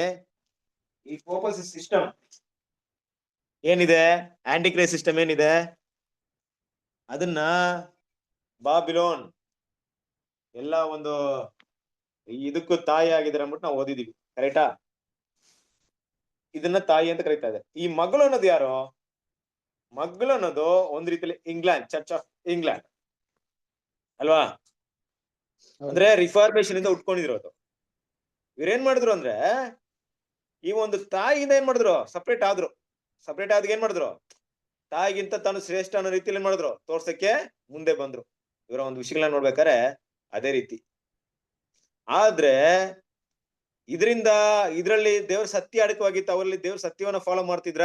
ಆ ಮಗಳು ಅನ್ನೋ ಸಿಸ್ಟಮ್ ಅಂದ್ರೆ ಇಂಗ್ಲೆಂಡ್ ಇದೇ ಒಂದು ಆಪೋಸಿಟ್ ಆಗಿ ಕೆಲಸ ಮಾಡ್ತಾರೆ. ಇಂಗ್ಲೆಂಡ್ ಮಗಳು ಅನ್ನೋ ಹೆಸರು ಕರ್ಸ್ಕೊಳ್ಳೋರು ಸತ್ಯಕ್ಕೆ ಅನುಗುಣವಾಗಿ ಹೋದ್ರ ಅಂದ್ರೆ ಖಂಡಿತ ಇಲ್ಲ. ಆದ್ರೂ ಕೂಡ ಇದರಿಂದ ದೇವರ ಯೋಜನೆಗಳಿಗೆ ಅನುಕೂಲವೇ ಆಯ್ತು ಅಲ್ವಾ? ಯಾವ ರೀತಿ ಅನುಕೂಲವಾಯ್ತು ಕೆಲವೊಂದು ವಿಷಯಗಳನ್ನ ನೋಡೋಣ. ಇಲ್ಲಿಂದ ಕಂಟಿನ್ಯೂ ಮಾಡ್ಕೊಂಬನ್ನಿ. ನೋಡಿ, ಇಲ್ಲಿ ಕೆಲ್ವಿನ್ ಮತ್ತೆ ನಾಕ್ಸ್ ಅಲ್ವಾ, ದೇವರಿಂದ ಬಂದಂತ ಹಲವಾರು ವಿಷಯಗಳನ್ನ ಏನ್ ಮಾಡಿದ್ರು, ಅದನ್ನ ಸ್ಟಡಿ ಮಾಡಕ್ಕೆ ಶುರು ಮಾಡಿದ್ರು. ಸೊ ಹಾಗೆ ಪೋಪನ ಒಂದು ಕಲೆಪೇತನವನ್ನ, ಪೋಪನಿಂದ ಬಂದಂತ ಹಲವಾರು ತಪ್ಪಾದ ಸಿಸ್ಟಮ್ ಏನ್ ಮಾಡಿದ್ರು, ಎತ್ತಿ ಹೇಳಕ್ಕೆ ಶುರು ಮಾಡಿದ್ರು. ಬಟ್ ಇವರೆಲ್ಲ ಎಲ್ಲಿದ್ದಾರೆ ಗೊತ್ತಾ? ಇವರೆಲ್ಲ ಪೋಪ್ ಇದ್ರಲ್ಲಿಲ್ಲ, ರೋಮನ್ ಕ್ಯಾಥಲಿಕ್ ಸಿಸ್ಟಮ್ ಅಲ್ಲಿ ಇಲ್ಲ. ಇವರೆಲ್ಲ ಇಂಗ್ಲೆಂಡ್ ಅಲ್ಲಿ ಇದ್ದಾರೆ. ಬಟ್ ಇಂಗ್ಲೆಂಡ್ ಮಾಡ್ತಿರೋದು ಕರೆಕ್ಟ್ ಅಲ್ಲ. ಆದ್ರೆ ಅಲ್ಲಿ ಕೆಲವರು ಇದಾರೆ, ಅವ್ರು ಏನ್ ಮಾಡಿದ್ರು, ಕೆಲವೊಂದು ವಿಷಯನ ಸ್ಟಡಿ ಮಾಡಕ್ಕೆ ಶುರು ಮಾಡಿದ್ರು. ಅರ್ಥ ಮಾಡ್ಕೊಳ್ಳಿ ಕ್ರಿಸ್ತನ ಪ್ರೀತಿಯ ಸಹೋದರರೇ, ಯಾವಾಗ ಈ ಪೋಪ್ ಸಿಸ್ಟಮ್ ಇಂದ ಹೊರಡೆ ಬಂದ್ರು, ಈ ತಾಯಿಯಿಂದ ಹೊರಡೆ ಬಂದ್ರು, ಬಂದವರೆಲ್ಲ ಸರಿಯಾಗಿಲ್ದೇ ಇದ್ರು ಕೂಡ ಅದ್ರೊಳಗೆ ಕೆಲವು ಜನ ಏನ್ ಮಾಡಿದ್ರು, ಸತ್ಯವನ್ನ ಹುಡುಕಕ್ಕೆ ಶುರು ಮಾಡಿದ್ರು ಅನ್ನೋದನ್ನ ನೋಡ್ತೀವಿ. ಕಂಟಿನ್ಯೂ ಮಾಡಿ ಹಾಗೆ. ಮತ್ತು ದೇವರ ಯೋಜನೆಯು ಜಯವು ತಪ್ಪು ಮಾಡುವ ಸ್ವಭಾವವುಳ್ಳ ಮಾನವರ ಪ್ರಯತ್ನಗಳು ಮೇಲೆ ಸಂಪೂರ್ಣವಾಗಿ ಆತುಕೊಂಡಿದೆ ಎಂಬ ಕಲ್ಪನೆಯನ್ನು ತಳ್ಳಿ ಹಾಕಿದರು. ಸಭೆಯು ಐಕ ಆಯುಧಗಳಿಂದ ಜಯವನ್ನು ಪಡೆದುಕೊಳ್ಳುವಂತೆ ರಾಜ್ಯದ ತೋಳಗಳು ಮೇಲೆ ಆತುಕೊಂಡಿಲ್ಲ ಎಂಬ ಸಿದ್ಧಾಂತವನ್ನು ತೋರಿಸುವಂತೆ ಸಹಾಯ ಮಾಡಿತು. ಈ ಜನರು ಮಹಾ ಅಮೂಲ್ಯವಾದ ಕಾರ್ಯಗಳನ್ನು ಮಾಡಿದರು ಮತ್ತು ಅವುಗಳು ಆಗಿನಿಂದ ಅನೇಕರು ಕಾಣುವುದಕ್ಕಿಂತ ಹೆಚ್ಚಿನ ಉತ್ತಮ ಫಲಗಳನ್ನು ಹೊತ್ತುಕೊಂಡಿದೆ.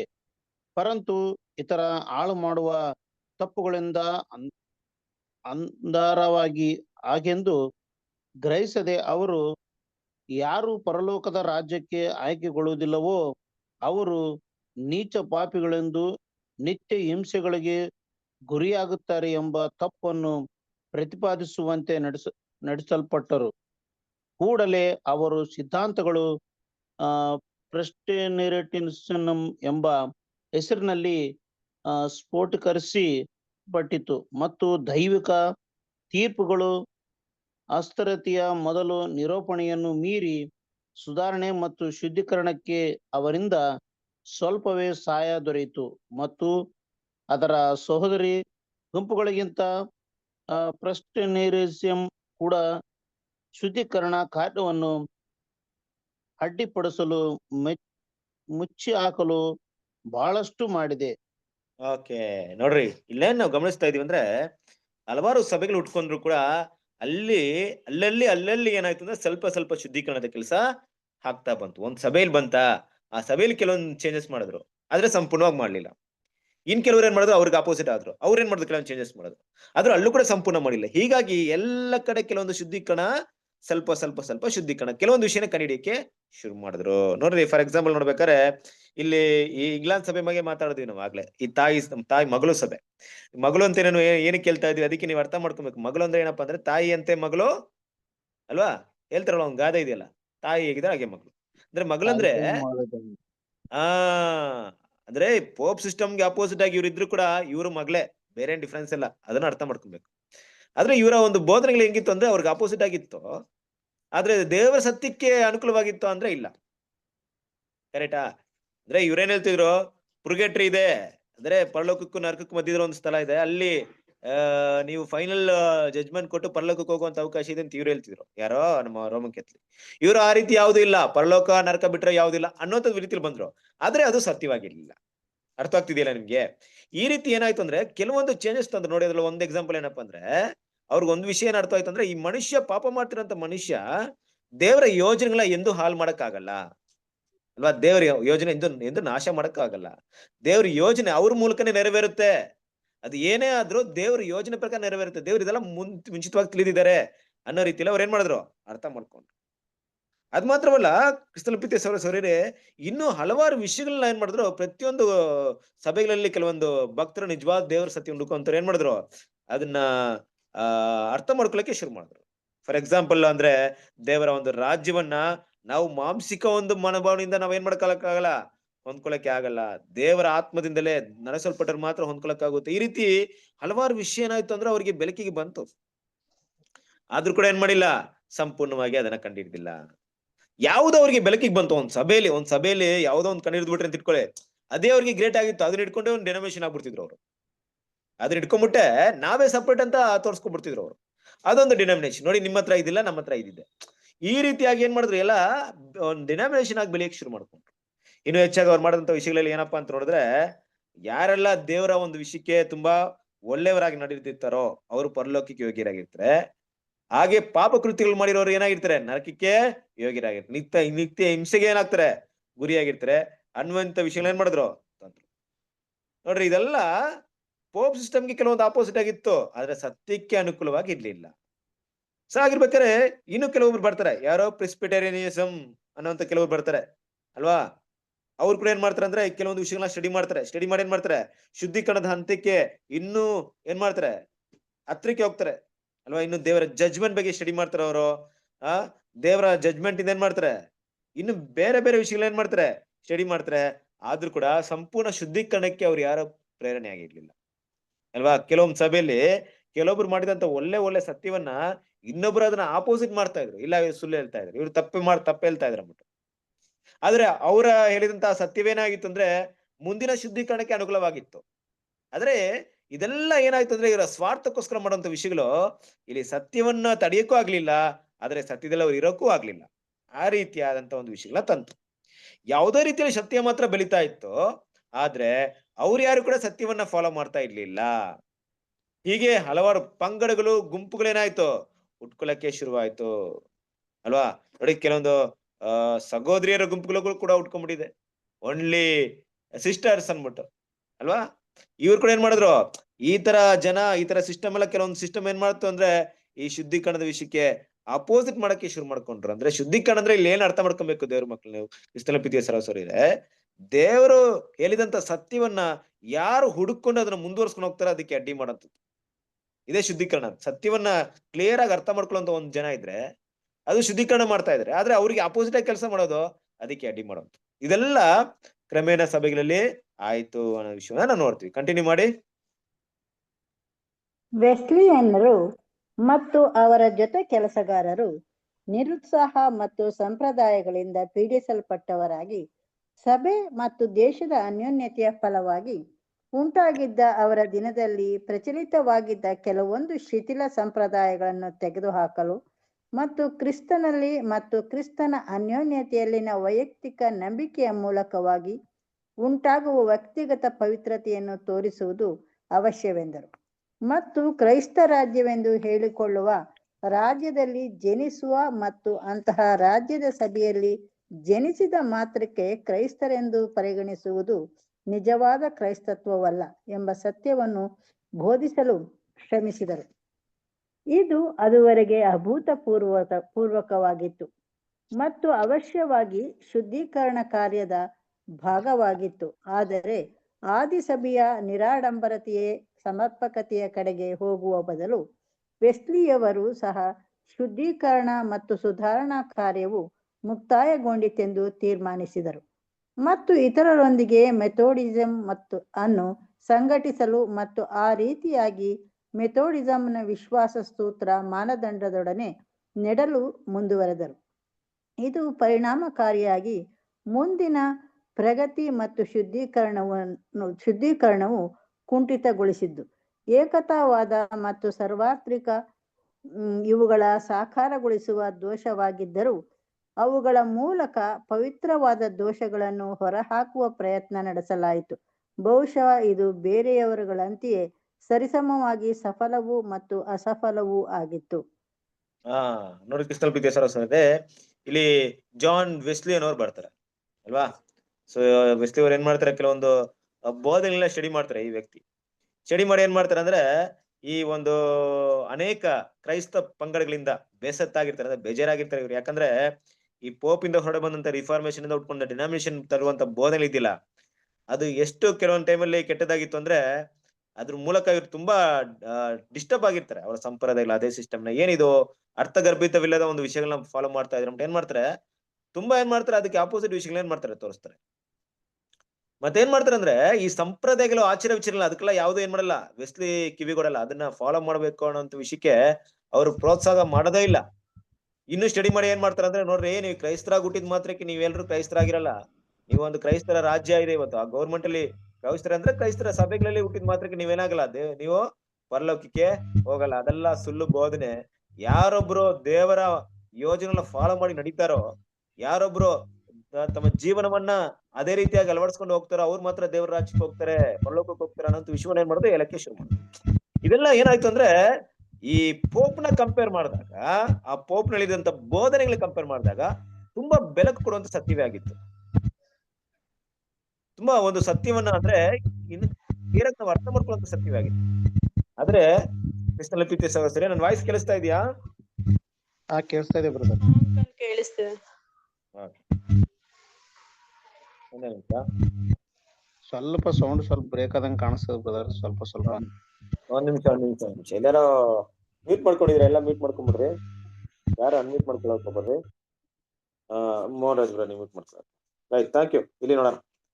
ಹಾಗಾಗಿ ಏನಪ್ಪಾ ಅಂದ್ರೆ, ಈ ರೀತಿಯಾಗಿ ಕೆಲವು ಜನರು, ಕೆಲವು ಭಕ್ತರು ಸಭೆಗಳಲ್ಲಿ ಏನ್ ಮಾಡಿದ್ರು, ಆ ಒಂದು ವಿಷಯಗಳನ್ನ ಹುಡುಕ್ತಾ ಹೋದ್ರು. ನೋಡ್ರಿ, ದೇವರಿಟ್ಟಂತ ಶುದ್ಧೀಕರಣದ ಹಂತವನ್ನ ಯಾರು ಕೂಡ ತಲುಪಲಿಲ್ಲ. ಏನಾಯ್ತು ಅಂದ್ರೆ ಇಲ್ಲಿ ನೋಡ್ರಿ, ಇಲ್ಲೂ ಕೂಡ ಅದನ್ನ ಹೇಳ್ತಾ ಇದ್ರೆ, ಕೆಲವೊಂದು ಚೇಂಜ್ ಮಾಡಿದ್ರು, ಆದ್ರೆ ದೇವರು ಎದುರು ನೋಡುವಂತ ಚೇಂಜ್ ಮಾಡಿಲ್ಲ.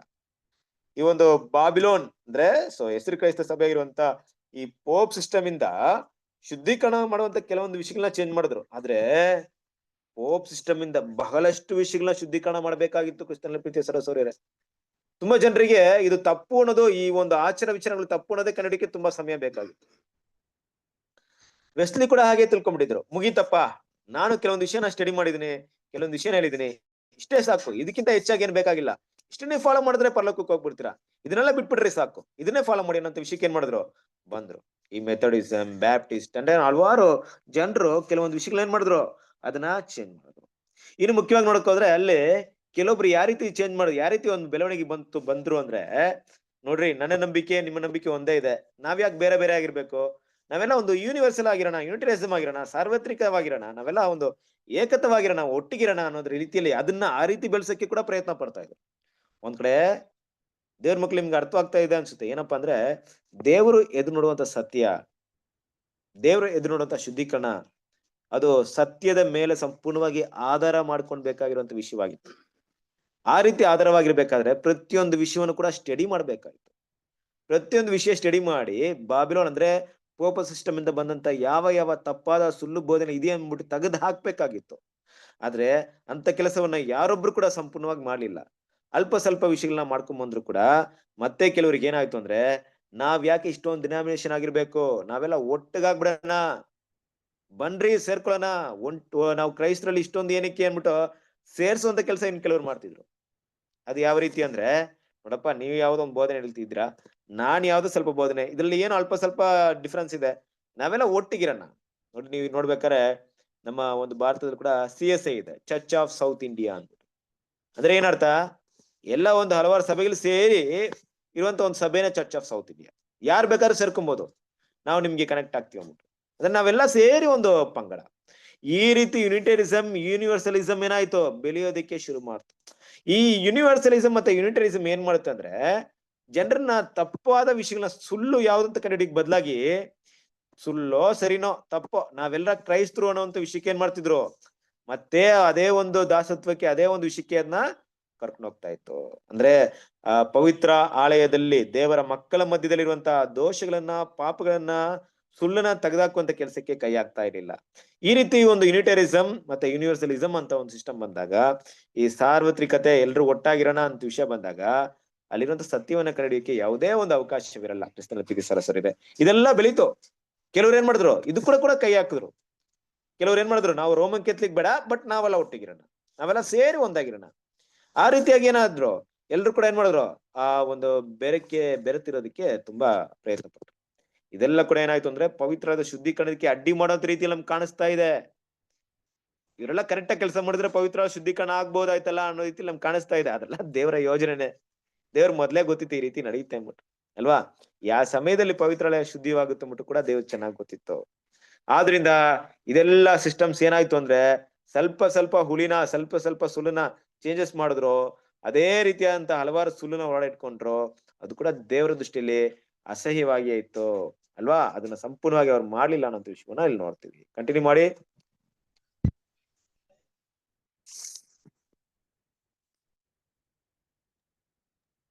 ಬೇರೆಯವ್ರು ಓದ್ತಾರೆ. ಯಾರಾದ್ರೂ ಓದ್ತೀರಾ? ಅಂಕಲ್ ಓದ್ರಿ. ಓದ್ಬೋದಾ? ಹಾ ಓದಿಮ್ಮ, ಲಿಖಿತ ಓದಿ. ಬ್ಯಾಪ್ಟಿಸ್ಟ್ ಎಂದು ಕರೆದುಕೊಳ್ಳುವವರು ಪೋಪನ ಅಧಿಕಾರವು ದೀಕ್ಷಾಸ್ನಾನದ ಬಗ್ಗೆ ಪರಿಚಯಿಸಿದ್ದ ಮತ್ತೊಂದು ತಪ್ಪನ್ನು ಹೊರಹಾಕುವುದರ ಮೂಲಕ, ಅಂದರೆ ಇನ್ನೂ ವಿಶ್ವಾಸಕ್ಕೆ ಬಾರದೆ ಇರುವ ಚಿಕ್ಕ ಮಗುವಿನ ಮೇಲೆ ನೀರನ್ನು ಚಿಮುಕಿಸುವುದು ದೀಕ್ಷಾಸ್ನಾನವಾಗುತ್ತದೆ ಎಂಬುದನ್ನು ನಿರಾಕರಿಸಿ, ಇದು ಯಾವುದೇ ರೀತಿಯಲ್ಲಿ ಕ್ರಿಸ್ತನ ಸಿದ್ಧಾಂತವನ್ನು ಸಂಕೇತಿಸುವುದಿಲ್ಲ ಎಂದು ಹೇಳುವುದರ ಮೂಲಕ ಪವಿತ್ರಾಲಯವನ್ನು ಶುದ್ಧೀಕರಿಸುವ ಮತ್ತೊಂದು ಪ್ರಯತ್ನವನ್ನು ಪ್ರತಿನಿಧಿಸುತ್ತಾರೆ.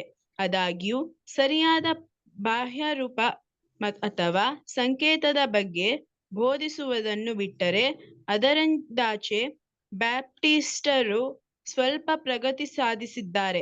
ಈಗ ಅನೇಕ ವೇಳೆ ಇತರರೊಂದಿಗೆ ಸೇರಿ ಯಾವುದೇ ಮುಂದಿನ ಶುದ್ಧೀಕರಣವನ್ನು ವಿರೋಧಿಸುವವರು ಮತ್ತು ಅಡಚಣೆ ಮಾಡುವವರು ಆಗಿ ಕಂಡುಬರುತ್ತಾರೆ. ನೋಡಿ, ಈ ಸಮಯದಲ್ಲಿ ಏನಾಯ್ತು ಅಂದ್ರೆ, ಈ ಮೆಥಡಿಸ್ಟ್ ಅನ್ನೋಂತ ಒಂದು ಇದರಿಂದ ಬ್ಯಾಪ್ಟಿಸ್ಟ್ ಅನ್ನೋಂತ ಒಂದು ಕೂಟ ಕೂಡ ಬಂದ್ರು. ಬ್ಯಾಪ್ಟಿಸ್ಟ್ ಅನ್ನೋರು ಏನಪ್ಪಾ ಅಂದ್ರೆ, ಒಂದು ಮುಖ್ಯವಾದಂತ ಒಂದು ವಿಷಯ ಏನಪ್ಪಾ ಅಂದ್ರೆ ದೀಕ್ಷೆ ಸ್ನಾನ. ಅದನ್ನ ಕಂಡಿಡಿದ್ರು. ಅದು ಸರಿಯಾದದಲ್ಲ ದೀಕ್ಷೆ ಸ್ನಾನ. ನೀವೆಲ್ಲ ಮಾಡ್ತಿದ್ರಲ್ಲ, ಮಕ್ಕಳಿಗೆ ಕೊಡ್ತಿರಲ್ಲ, ಏನ್ ನಾಲೆಜ್ ಇದೆ ಮಕ್ಕಳಿಗೆ? ದೀಕ್ಷೆ ಸ್ನಾನ ಅಂದ್ರೆ ಸರಿಯಾದ ಒಂದು ಜ್ಞಾನ ಬರ್ಬೇಕು. ದೀಕ್ಷಾ ಅಂದ್ರೆ ಏನ್ ಮಾಡ್ಬೇಕಂದ್ರೆ, ದೇವ್ರಿಗೋಸ್ಕರ ಸಮರ್ಪಣೆ ಮಾಡಿದವ್ರನ್ನ ಗುರುತಾಗಿ ಏನ್ ಮಾಡ್ಬೇಕು, ಅವ್ರನ್ನ ಆ ಸ್ನಾನದ ಮೂಲಕ ಸೂಚಿಸ್ಬೇಕು. ಆ ರೀತಿ ದೇವರಿಗೆ ತನ್ನನ್ನ ಸಂಪೂರ್ಣವಾಗಿ ಸಮರ್ಪಣೆ ಮಾಡುವವರು, ತಮ್ಮ ಹೃದಯದಲ್ಲಿ ತೀರ್ಮಾನ ಮಾಡುವವರು ಯಾರಾಗಿರ್ತಾರೋ ಅವ್ರಿಗೆ ಕೊಡುವಂತ ಸ್ನಾನ ದೀಕ್ಷೆ ಸ್ನಾನ. ಆದ್ರೆ ಚಿಕ್ಕ ಮಗು ಏನ್ ಗೊತ್ತಿರುತ್ತೆ, ಅದಕ್ಕೆ ಏನ್ ನಾಲೆಜ್ ಇದೆ, ಅದಕ್ಕೆ ದೇವ್ರ ಬಗ್ಗೆ ಏನ್ ಗೊತ್ತಿದೆ? ನೀವು ದೀಕ್ಷೆ ಸ್ನಾನನ ಚಿಕ್ಕ ಮಗುಗೆ ಕೊಡ್ತಿದ್ರಲ್ಲ, ಅದು ಯಾವ ರೀತಿ ಸತ್ಯವಾದಂತ ವಿಷಯ, ಯಾವ ರೀತಿಯ ಎಷ್ಟರ ಮಟ್ಟಿಗೆ ದೇವರ ವಾಕ್ಯಕ್ಕೆ ಅನುಗುಣವಾಗಿದೆ, ಅದು ಎಷ್ಟು ಮಟ್ಟಿಗೆ ಸತ್ಯಕ್ಕೆ ಅನುಗುಣವಾಗಿದೆ ಅನ್ನೋ ವಿಷಯನ ಹೋರಾಡಕ್ಕೆ ಶುರು ಮಾಡೋದು ಯಾರು? ಬ್ಯಾಪ್ಟಿಸ್ಟ್. ಅದಕ್ಕೆ ಆ ಹೆಸರಿನ ರೀತಿಯಲ್ಲಿ ಅವ್ರಿಗೆ ಬ್ಯಾಪ್ಟಿಸ್ಟ್ ಅಂತ ಹೆಸರಿದೆ. ಹೋರಾಡಿದ್ರು, ಇಲ್ಲ ಚಿಕ್ಕ ಮಗಳಿಗೆ ಕೊಡೋ ಹಾಗಿಲ್ಲ ಅಂದ್ಬಿಟ್ಟು ಏನ್ ಮಾಡಿದ್ರು, ಅದನ್ನ ಅಪೋಸಿಟ್ ಮಾಡಿದ್ರು. ಕರೆಕ್ಟ್, ಒಳ್ಳೆ ವಿಷಯ. ಶುದ್ಧೀಕರಣ ಕೆಲವೊಂದು ಮಾಡಿದ್ರು, ಕೆಲವೊಂದು ಚೇಂಜ್ ಮಾಡಿದ್ರು. ನೋಡೋ ಹೆಂಗಿದೆ, ತುಂಬಾ ಮುಖ್ಯ ಅಲ್ವಾ? ಇವತ್ತು ನಮ್ಮ ಒಂದು ಇದ್ರಲ್ಲಿ ತಗೊಂಡಾಗ ದೇವರ ಹತ್ರ ಒಡಂಬಡಿಕೆ ಮಾಡ್ಕೊಂಡಿರೋರು, ನಾವು ಒಂದು 16 ವಯಸ್ಸು ಮೇಲ್ಪಟ್ಟವರಾಗಿದ್ದಾಗ ಮಾತ್ರ ಒಂದು ನಾಲೆಜ್ ಇರುತ್ತೆ ನಮ್ಗೆ. ಸತ್ಯ ಸುಳ್ಳು ದೇವ್ರಿಗೋಸ್ಕರ ಜೀವಿಸ್ಬೇಕು ಅಂತ ಒಂದು ಮನೋಭಾವನೆ ಇರುತ್ತೆ. ಅದ್ರ ಒಂದು ಚಿಕ್ಕ ಮಗುಗೆ ಏನಿರುತ್ತೆ ಏನು ಗೊತ್ತಿಲ್ಲ. ಬಟ್ ಇದನ್ನ ಕೂಡ ಕರೆಕ್ಟ್ ಆಗಿ ಅವರು ಅನಲೈಸ್ ಮಾಡಿದ್ರು, ಕಂಡಿಡಿದು ಏನ್ ಮಾಡಿದ್ರು, ಅದನ್ನ ಬಿಟ್ಟು ದೂರ ಆದ್ರು, ತಮ್ಮನ್ನ ಸಪರೇಟ್ ಮಾಡ್ಕೊಂಡ್ರು, ಪ್ರತ್ಯೇಕ ಮಾಡ್ಕೊಂಡ್ರು. ಈ ರೀತಿ ದೀಕ್ಷಾ ಸ್ನಾನ ಸರಿಯಲ್ಲ ಅನ್ನೋ ರೀತಿಯಲ್ಲಿ ತೋರ್ಸಕ್ಕೆ ಪ್ರಯತ್ನ ಪಟ್ರು ಕೂಡ ಅವ್ರಿಗೆ ದೀಕ್ಷಾ ಸ್ನಾನದ ನಿಜವಾದ ಅರ್ಥಗಳಿರ್ಬೋದು, ಏನು ಉದ್ದೇಶಗಳಿರ್ಬೋದು ಸಂಪೂರ್ಣವಾಗಿ ಗೊತ್ತಿಲ್ಲ. ಅವ್ರಷ್ಟಕ್ಕೆ ಏನ್ ಮಾಡ್ಬಿಟ್ರು, ಬ್ಯಾಪ್ಟಿಸ್ಟ್ ಅಂದ್ರೆ ನಾವು ದೀಕ್ಷಾ ಸ್ನಾನಕ್ಕೆ ಅಪೋಸಿಟ್, ಅಂದ್ರೆ ನಾವ್ ಈ ರೀತಿ ದೀಕ್ಷಾ ಸ್ನಾನ ಅಪೋಸಿಟ್ ಮಾಡ್ತೀವಿ, ಬೈಬಲ್ ಈ ರೀತಿ ಎಲ್ಲಿಲ್ಲ. ಆ ರೀತಿ ಮಾತ್ರ ತಮ್ಮನ್ನ ಸಪರೇಟ್ ಮಾಡ್ಕೊಂಡ್ರೆ ಹೊರತು ಏನ್ ಮಾಡಿಲ್ಲ ಅಂದ್ರೆ ಸಂಪೂರ್ಣವಾಗಿ ಸತ್ಯಕ್ಕೆ ಅನುಗುಣವಾಗಿ ತಮ್ಮನ್ನ ಬೆಳವಣಿಗೆ ಮಾಡೋದಕ್ಕೆ ಮುಂದುವರಿಲಿಲ್ಲ. ಇನ್ನು ಈ ಹೆಸರು ಕ್ರೈಸ್ತ ಸಭೆಗಳಲ್ಲಿ ಸುಳ್ಳು ಸಭೆಗಳಲ್ಲಿ ಹಲವಾರು ಒಂದು ತಪ್ಪಾದ ವಿಷಯಗಳಿದ್ರು ಕೂಡ ಅದನ್ನೆಲ್ಲವನ್ನ ವಿರೋಧಿಸುವಂತ ಕೆಲಸ ಏನ್ ಮಾಡಿಲ್ಲ ಅವರು ಮಾಡಕ್ಕೆ ಹೋಗ್ಲಿಲ್ಲ. ಅವ್ರ ಅಷ್ಟಕ್ಕೆ ಏನಾಗ್ಬಿಟ್ರು, ಸ್ಯಾಟಿಸ್ಫ್ಯಾಕ್ಷನ್ ಆಗ್ಬಿಟ್ರು ಅಲ್ವಾ. ಏನೋ ಒಂದು ಕಂಡಿಡಿತಾರೆ, ಒಂದ್ ಕಂಡಿಡಿದ್ರೆ ಬೈಬಲ್ ಅಲ್ಲಿ ಒಂದು ಒಳ್ಳೆ ವಿಷಯ ಇರೋ ರೀತಿ ಇದೆ, ಅವ್ರ ಏನ್ ಮಾಡ್ತಾರೆ, ಅಷ್ಟಕ್ಕೆ ಏನ್ ಮಾಡ್ತಾರೆ, ಸ್ಯಾಟಿಸ್ಫ್ಯಾಕ್ಷನ್, ತೃಪ್ತಿ ಆಗ್ಬಿಡ್ತಾರೆ. ಅದಾದ ನಂತರ ಏನ್ ಮಾಡಲ್ಲ, ಮುಂದಿನ ವಿಷಯ ಮುಂದೆ ಇನ್ನೂ ಶುದ್ಧೀಕರಣ ಇದೆಯಲ್ಲ, ಇನ್ನೂ ಮಾಡ್ಬೇಕಾಯ್ತಲ್ಲ, ಯಾಕೆ ಮಾಡಿಲ್ಲ ಅನ್ನೋದನ್ನ ಏನ್ ಮಾಡಿಲ್ಲ, ಅಲ್ಲಿ ಮಾಡ್ಲಿಲ್ಲ. ಈ ರೀತಿ ಹಲವಾರು ಡಿನಾಮಿನೇಷನ್ ಹುಟ್ಕೊಂತು ಮಾರ್ಟಿನ್ ರಿಫಾರ್ಮೇಶನ್ ಆಗಿದ್ರಿಂದ ಇದೆಲ್ಲ ಆಗಕ್ಕೆ ಚಾನ್ಸ್. ಅದನ್ನ ನಾವು ಅರ್ಥ ಮಾಡ್ಕೊಬೇಕು. ರಿಫಾರ್ಮೇಶನ್ ಮಾತ್ರ ಆಗ್ತಿದ್ರೆ ಇಷ್ಟೊಂದು ವಿಷಯಗಳು ಬರ್ತಾ ಇರ್ಲಿಲ್ಲ. ರಿಫಾರ್ಮೇಶನ್ ಆಗಿದ್ರಿಂದ ಹಲವಾರು ವಿಷಯ ಕಂಡಿಡಿದ್ರು, ಕೆಲವರು ಅದನ್ನ ಅಷ್ಟೇ ಸಾಕು ಅಂತ ನಿಲ್ಸ್ಕೊಂಡ್ರು, ಇನ್ ಕೆಲವರು ಹೊಸಬರಾಗಿ ಬಂದು ಇನ್ನೂ ಕೆಲವೊಂದು ವಿಷಯ ಕಂಡಿಡಿದ್ರು. ಹೀಗೆ ಕಂಡಿಡ್ಕೊಂಡು ಹೋಗ್ತಾರಂತ ವಿಷಯ, ಸತ್ಯದಲ್ಲಿರುವಂತ ಸುಳ್ಳಲ್ಲಿರುವಂತ ಸುಳ್ಳು ಸಭೆಯಲ್ಲಿರುವಂತ ಸುಳ್ಳು ವಿಷಯಗಳನ್ನ ಎತ್ತಿ ಲೋಕಕ್ಕೆ ತೋರಿಸುವಂತ ಕೆಲಸ ಮಾಡ್ಕೊಂಡು ಹೋದ್ರು. ಅವರವರು ಅಲ್ಲಲ್ಲೇ ಸ್ಟಾಪ್ ಆದ್ರು ಕೂಡ, ಆದ್ರೆ ರಿಫಾರ್ಮೇಶನ್ ಮಾತ್ರ ಅಂದ್ರೆ ಮಾರ್ಟಿನ್ ಲೂಥರ್ ಮೂಲಕ ಈ ಚಳವಳಿ ಸುಧಾರಣೆ ಮಾತ್ರ ಆಗದೆ ಇದ್ರೆ ಇದ್ಯಾವುದು ನಡೀತಾ ಇಲ್ಲ. ನೋಡೋಣ, ಮುಂದುವರೆದು ನೋಡೋಣ. ನೆಕ್ಸ್ಟ್ ಟಾಪಿಕ್ ನೋಡಿ. ನಂತರದಲ್ಲಿ ಮತ್ತೊಂದು ಸುಧಾರಣೆಯು ಕ್ರಿಸ್ತನ ಸಭೆ, ಕ್ರಿಶ್ಚಿಯನ್ ಚರ್ಚ್ ಅಥವಾ ಡಿಸಿಪಲ್ಸ್ ಎಂಬ ಹೆಸರಿನಲ್ಲಿ ಕಂಡುಬರುತ್ತದೆ. ಈ ಪಂಥವನ್ನು 1827ರಲ್ಲಿ ಅಲೆಕ್ಸಾಂಡರ್ ಕ್ಯಾಂಪಬೆಲ್ ಎಂಬಾತನು ಪ್ರಾರಂಭಿಸಿದನು. ಅವರು ತಮ್ಮ ಸಂಸ್ಥೆಯಲ್ಲಿ ವಿಶೇಷವಾಗಿ ಪ್ರತಿಪಾದಿಸಿದ ಸುಧಾರಣೆಯು ಸಭೆಯ ಸರ್ಕಾರದಲ್ಲಿ ಅಪೋಸ್ತೋಲಿಕ ನಿರಾಡಂಬರತೆ, ಸತ್ಯವೇದವು ಮಾತ್ರವೇ ವಿಶ್ವಾಸ ಸೂತ್ರ, ಕ್ರಿಸ್ತನ ಕೈಕೆಳಗೆ ಎಲ್ಲಾ ಸದಸ್ಯರು ಸಮಾನರು ಮತ್ತು ಆತನೇ ಅವರ ಶಿರಸ್ಸು ಎಂಬುದು. ಆದುದರಿಂದ ರೆವೆರೆಂಡ್ ಡಾಕ್ಟರ್ ಆಫ್ ಡಿವಿನಿಟಿ ಮುಂತಾದ ಧರ್ಮೋಪದೇಶಕರ ಬಿರುದುಗಳೆಲ್ಲವೂ ರೋಮಿನವು ಮತ್ತು ಕ್ರಿಸ್ತನ ಉತ್ಸಾಹಕ್ಕೆ ಮತ್ತು ಶುದ್ಧ ಕ್ರೈಸ್ತತ್ವಕ್ಕೆ ವಿರೋಧಾತ್ಮಕವಾದದ್ದು ಎಂದು ರದ್ದುಪಡಿಸುವಂತೆ ಅದು ನೀವೆಲ್ಲರೂ ಸಹೋದರರು ಮತ್ತು ಒಬ್ಬನು ಮಾತ್ರನೇ ನಿಮ್ಮ ಒಡೆಯನು ಎಂದು ಹೇಳುತ್ತಾರೆ. ಅದರ ವಿನ್ಯಾಸ ಮತ್ತು ಶುದ್ಧೀಕರಣವು ಇದುವರೆಗೆ ನಡೆದಂತೆ ಒಳ್ಳೆಯದಾಗಿತ್ತು. ಎಲ್ಲಾ ಪಂಗಡಗಳ ಕೆಲವರ ಮನಸ್ಸಿನಲ್ಲಿ ಅದು ಬಿಡುಗಡೆ ನೀಡಿ ಫಲದಾಯಕವಾಯಿತು.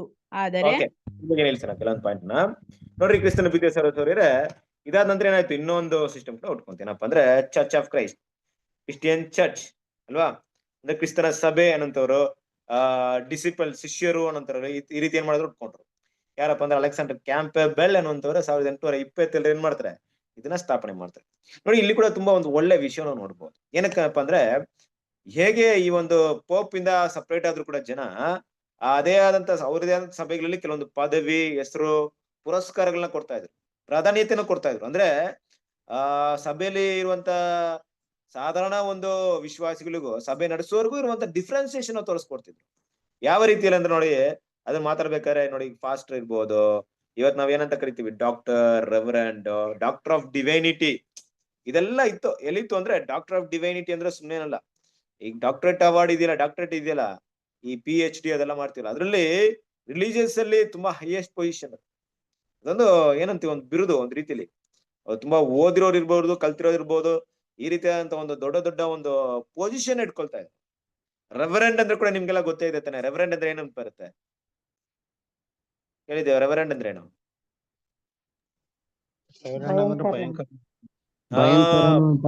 ಭಯಂಕರನು ಅಂದ್ರೆ ಅದು ದೇವ್ರಿಗೆ ಮಾತ್ರ ಸೀಮಿತವಾಗಿ ನಾವು ಕೀರ್ತನೆ ಓದ್ತೀವಲ್ಲ, ಅದು ದೇವರಿಗೆ ಸಂಬಂಧಪಟ್ಟ ಹೆಸರನ್ನ ಇವ್ರು ಇಟ್ಕೊಂಡ್ಬಿಟ್ಟಿದ್ದಾರೆ.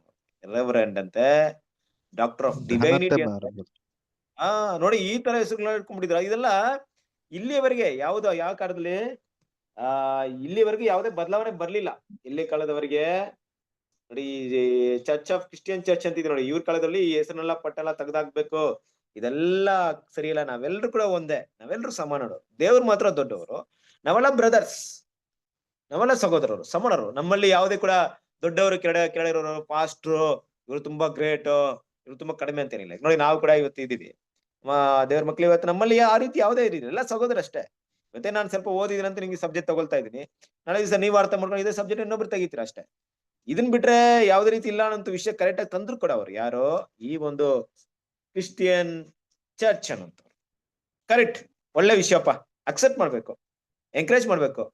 ನಾವು ಅದನ್ನ ಅಪ್ರಿಶಿಯೇಟ್ ಮಾಡ್ಬೇಕು, ಯಾಕಂದ್ರೆ ಒಳ್ಳೆ ವಿಷಯನ ತಂದಿದ್ದಾರೆ. ಇದೆಲ್ಲ ಕೂಡ ರೋಮ್ ಪೋಪ ಸಿಸ್ಟಮ್ ಇದ್ದಂತ ವಿಷಯ. ನಾವೆಲ್ಲರೂ ಸಹೋದರ ಆಗಿರೋದು ಕರೆಕ್ಟ್. ಈ ಶುದ್ಧೀಕರಣ ತುಂಬಾ ಮುಖ್ಯವಾಗಿ ಬೇಕಾಗಿತ್ತು ಸಹೋದರ ಮಧ್ಯದಲ್ಲಿ, ಸಭೆಯಲ್ಲಿ. ಕರೆಕ್ಟ್, ತುಂಬಾ ಒಳ್ಳೆ ವಿಷಯ. ಆದ್ರೂ ಕೂಡ ಇವ್ರಲ್ಲಿ ಏನಾಯ್ತು, ಏನ್ ಮುಂದೆ ಮಿಸ್ಟೇಕ್ ಆಯ್ತು? ಓದಿ ಕಂಟಿನ್ಯೂ ಮಾಡಿ. ಆದರೆ ಈ ಪಂಗಡಗಳು ಬೇರೆಯವುಗಳಂತೆ ಮುಂದಿನ ಪ್ರಗತಿಯ ಪ್ರಯತ್ನವನ್ನು ಮಾಡದೆ ಹೋಯಿತು ಮತ್ತು ಅದರ ಸುಧಾರಣಾ ಉತ್ಸಾಹವು ಆಗಲೇ ಸತ್ತು ಹೋಯಿತು. ಅಲ್ಲದೆ ಸತ್ಯವೇದವು ಮಾತ್ರವೇ ವಿಶ್ವಾಸ ಸೂತ್ರ ಎಂದು ಹೇಳುತ್ತಾ ಅದು ಹಳೆಯ ಜಾಡಿನಲ್ಲಿ ಸ್ಥಗಿತಗೊಂಡಿತು ಮತ್ತು ಯಾವುದೇ ಪ್ರಗತಿ ಇಲ್ಲದೆ ಅಲ್ಲಿ ಅದು ಸುತ್ತುತ್ತಿದೆ. ಸೂತ್ರಗಳಿಂದ ಮತ್ತು ಮಾನವ ಸಂಪ್ರದಾಯಗಳ ಸಂಕೋಲೆಗಳಿಂದ ಬಿಡುಗಡೆಯನ್ನು ಕೇಳಿ ಅದು ಆ ಬಿಡುಗಡೆಯನ್ನು ಕೊಳ್ಳುವಲ್ಲಿ ಸೋತು ಹೋಗಿದೆ. ಆ ಕಾರಣ ನಿಜವಾಗಿಯೂ ಆತ್ಮದಿಂದ ಬಂಧಿಸಲ್ಪಟ್ಟಿದೆ. ಪರಿಣಾಮವಾಗಿ ಕೃಪೆಯಲ್ಲಿ ಜ್ಞಾನದಲ್ಲಿ ಬೆಳೆಯಲು ವಿಫಲವಾಗಿದೆ. ಯಾವುದೇ ಬರವಣಿಗೆಯ ಸೂತ್ರಗಳಿಂದ ಪಡದಿದ್ದರೂ ಸಂಪ್ರದಾಯಗಳ ಬಗ್ಗೆ, ಜನರ ಬಗ್ಗೆ ಅದಕ್ಕಿರುವ ಗೌರವದ ಕಾರಣ ಮತ್ತು ಸ್ವಯಂ ಆತ್ಮ ಸಂತೃಪ್ತಿಯ ನಿಮಿತ್ತ ಅದು ಬೇಗನೆ ಉಭಯ ಸಂಕಟಕ್ಕೆ ಸಿಲುಕಿ ಪವಿತ್ರಾಲಯ ಶುದ್ಧೀಕರಣದ ಮುಂದಿನ ಪ್ರಗತಿಯಿಂದ ನಿದ್ರೆಗೆ ಜಾರಿದೆ ಮತ್ತು ಅದು ಹಿಂದೆ ಇದ್ದ ಸ್ಥಾನಕ್ಕಿಂತಲೂ ಹಿಮ್ಮುಖವಾಗಿದೆ. ಓಕೆ,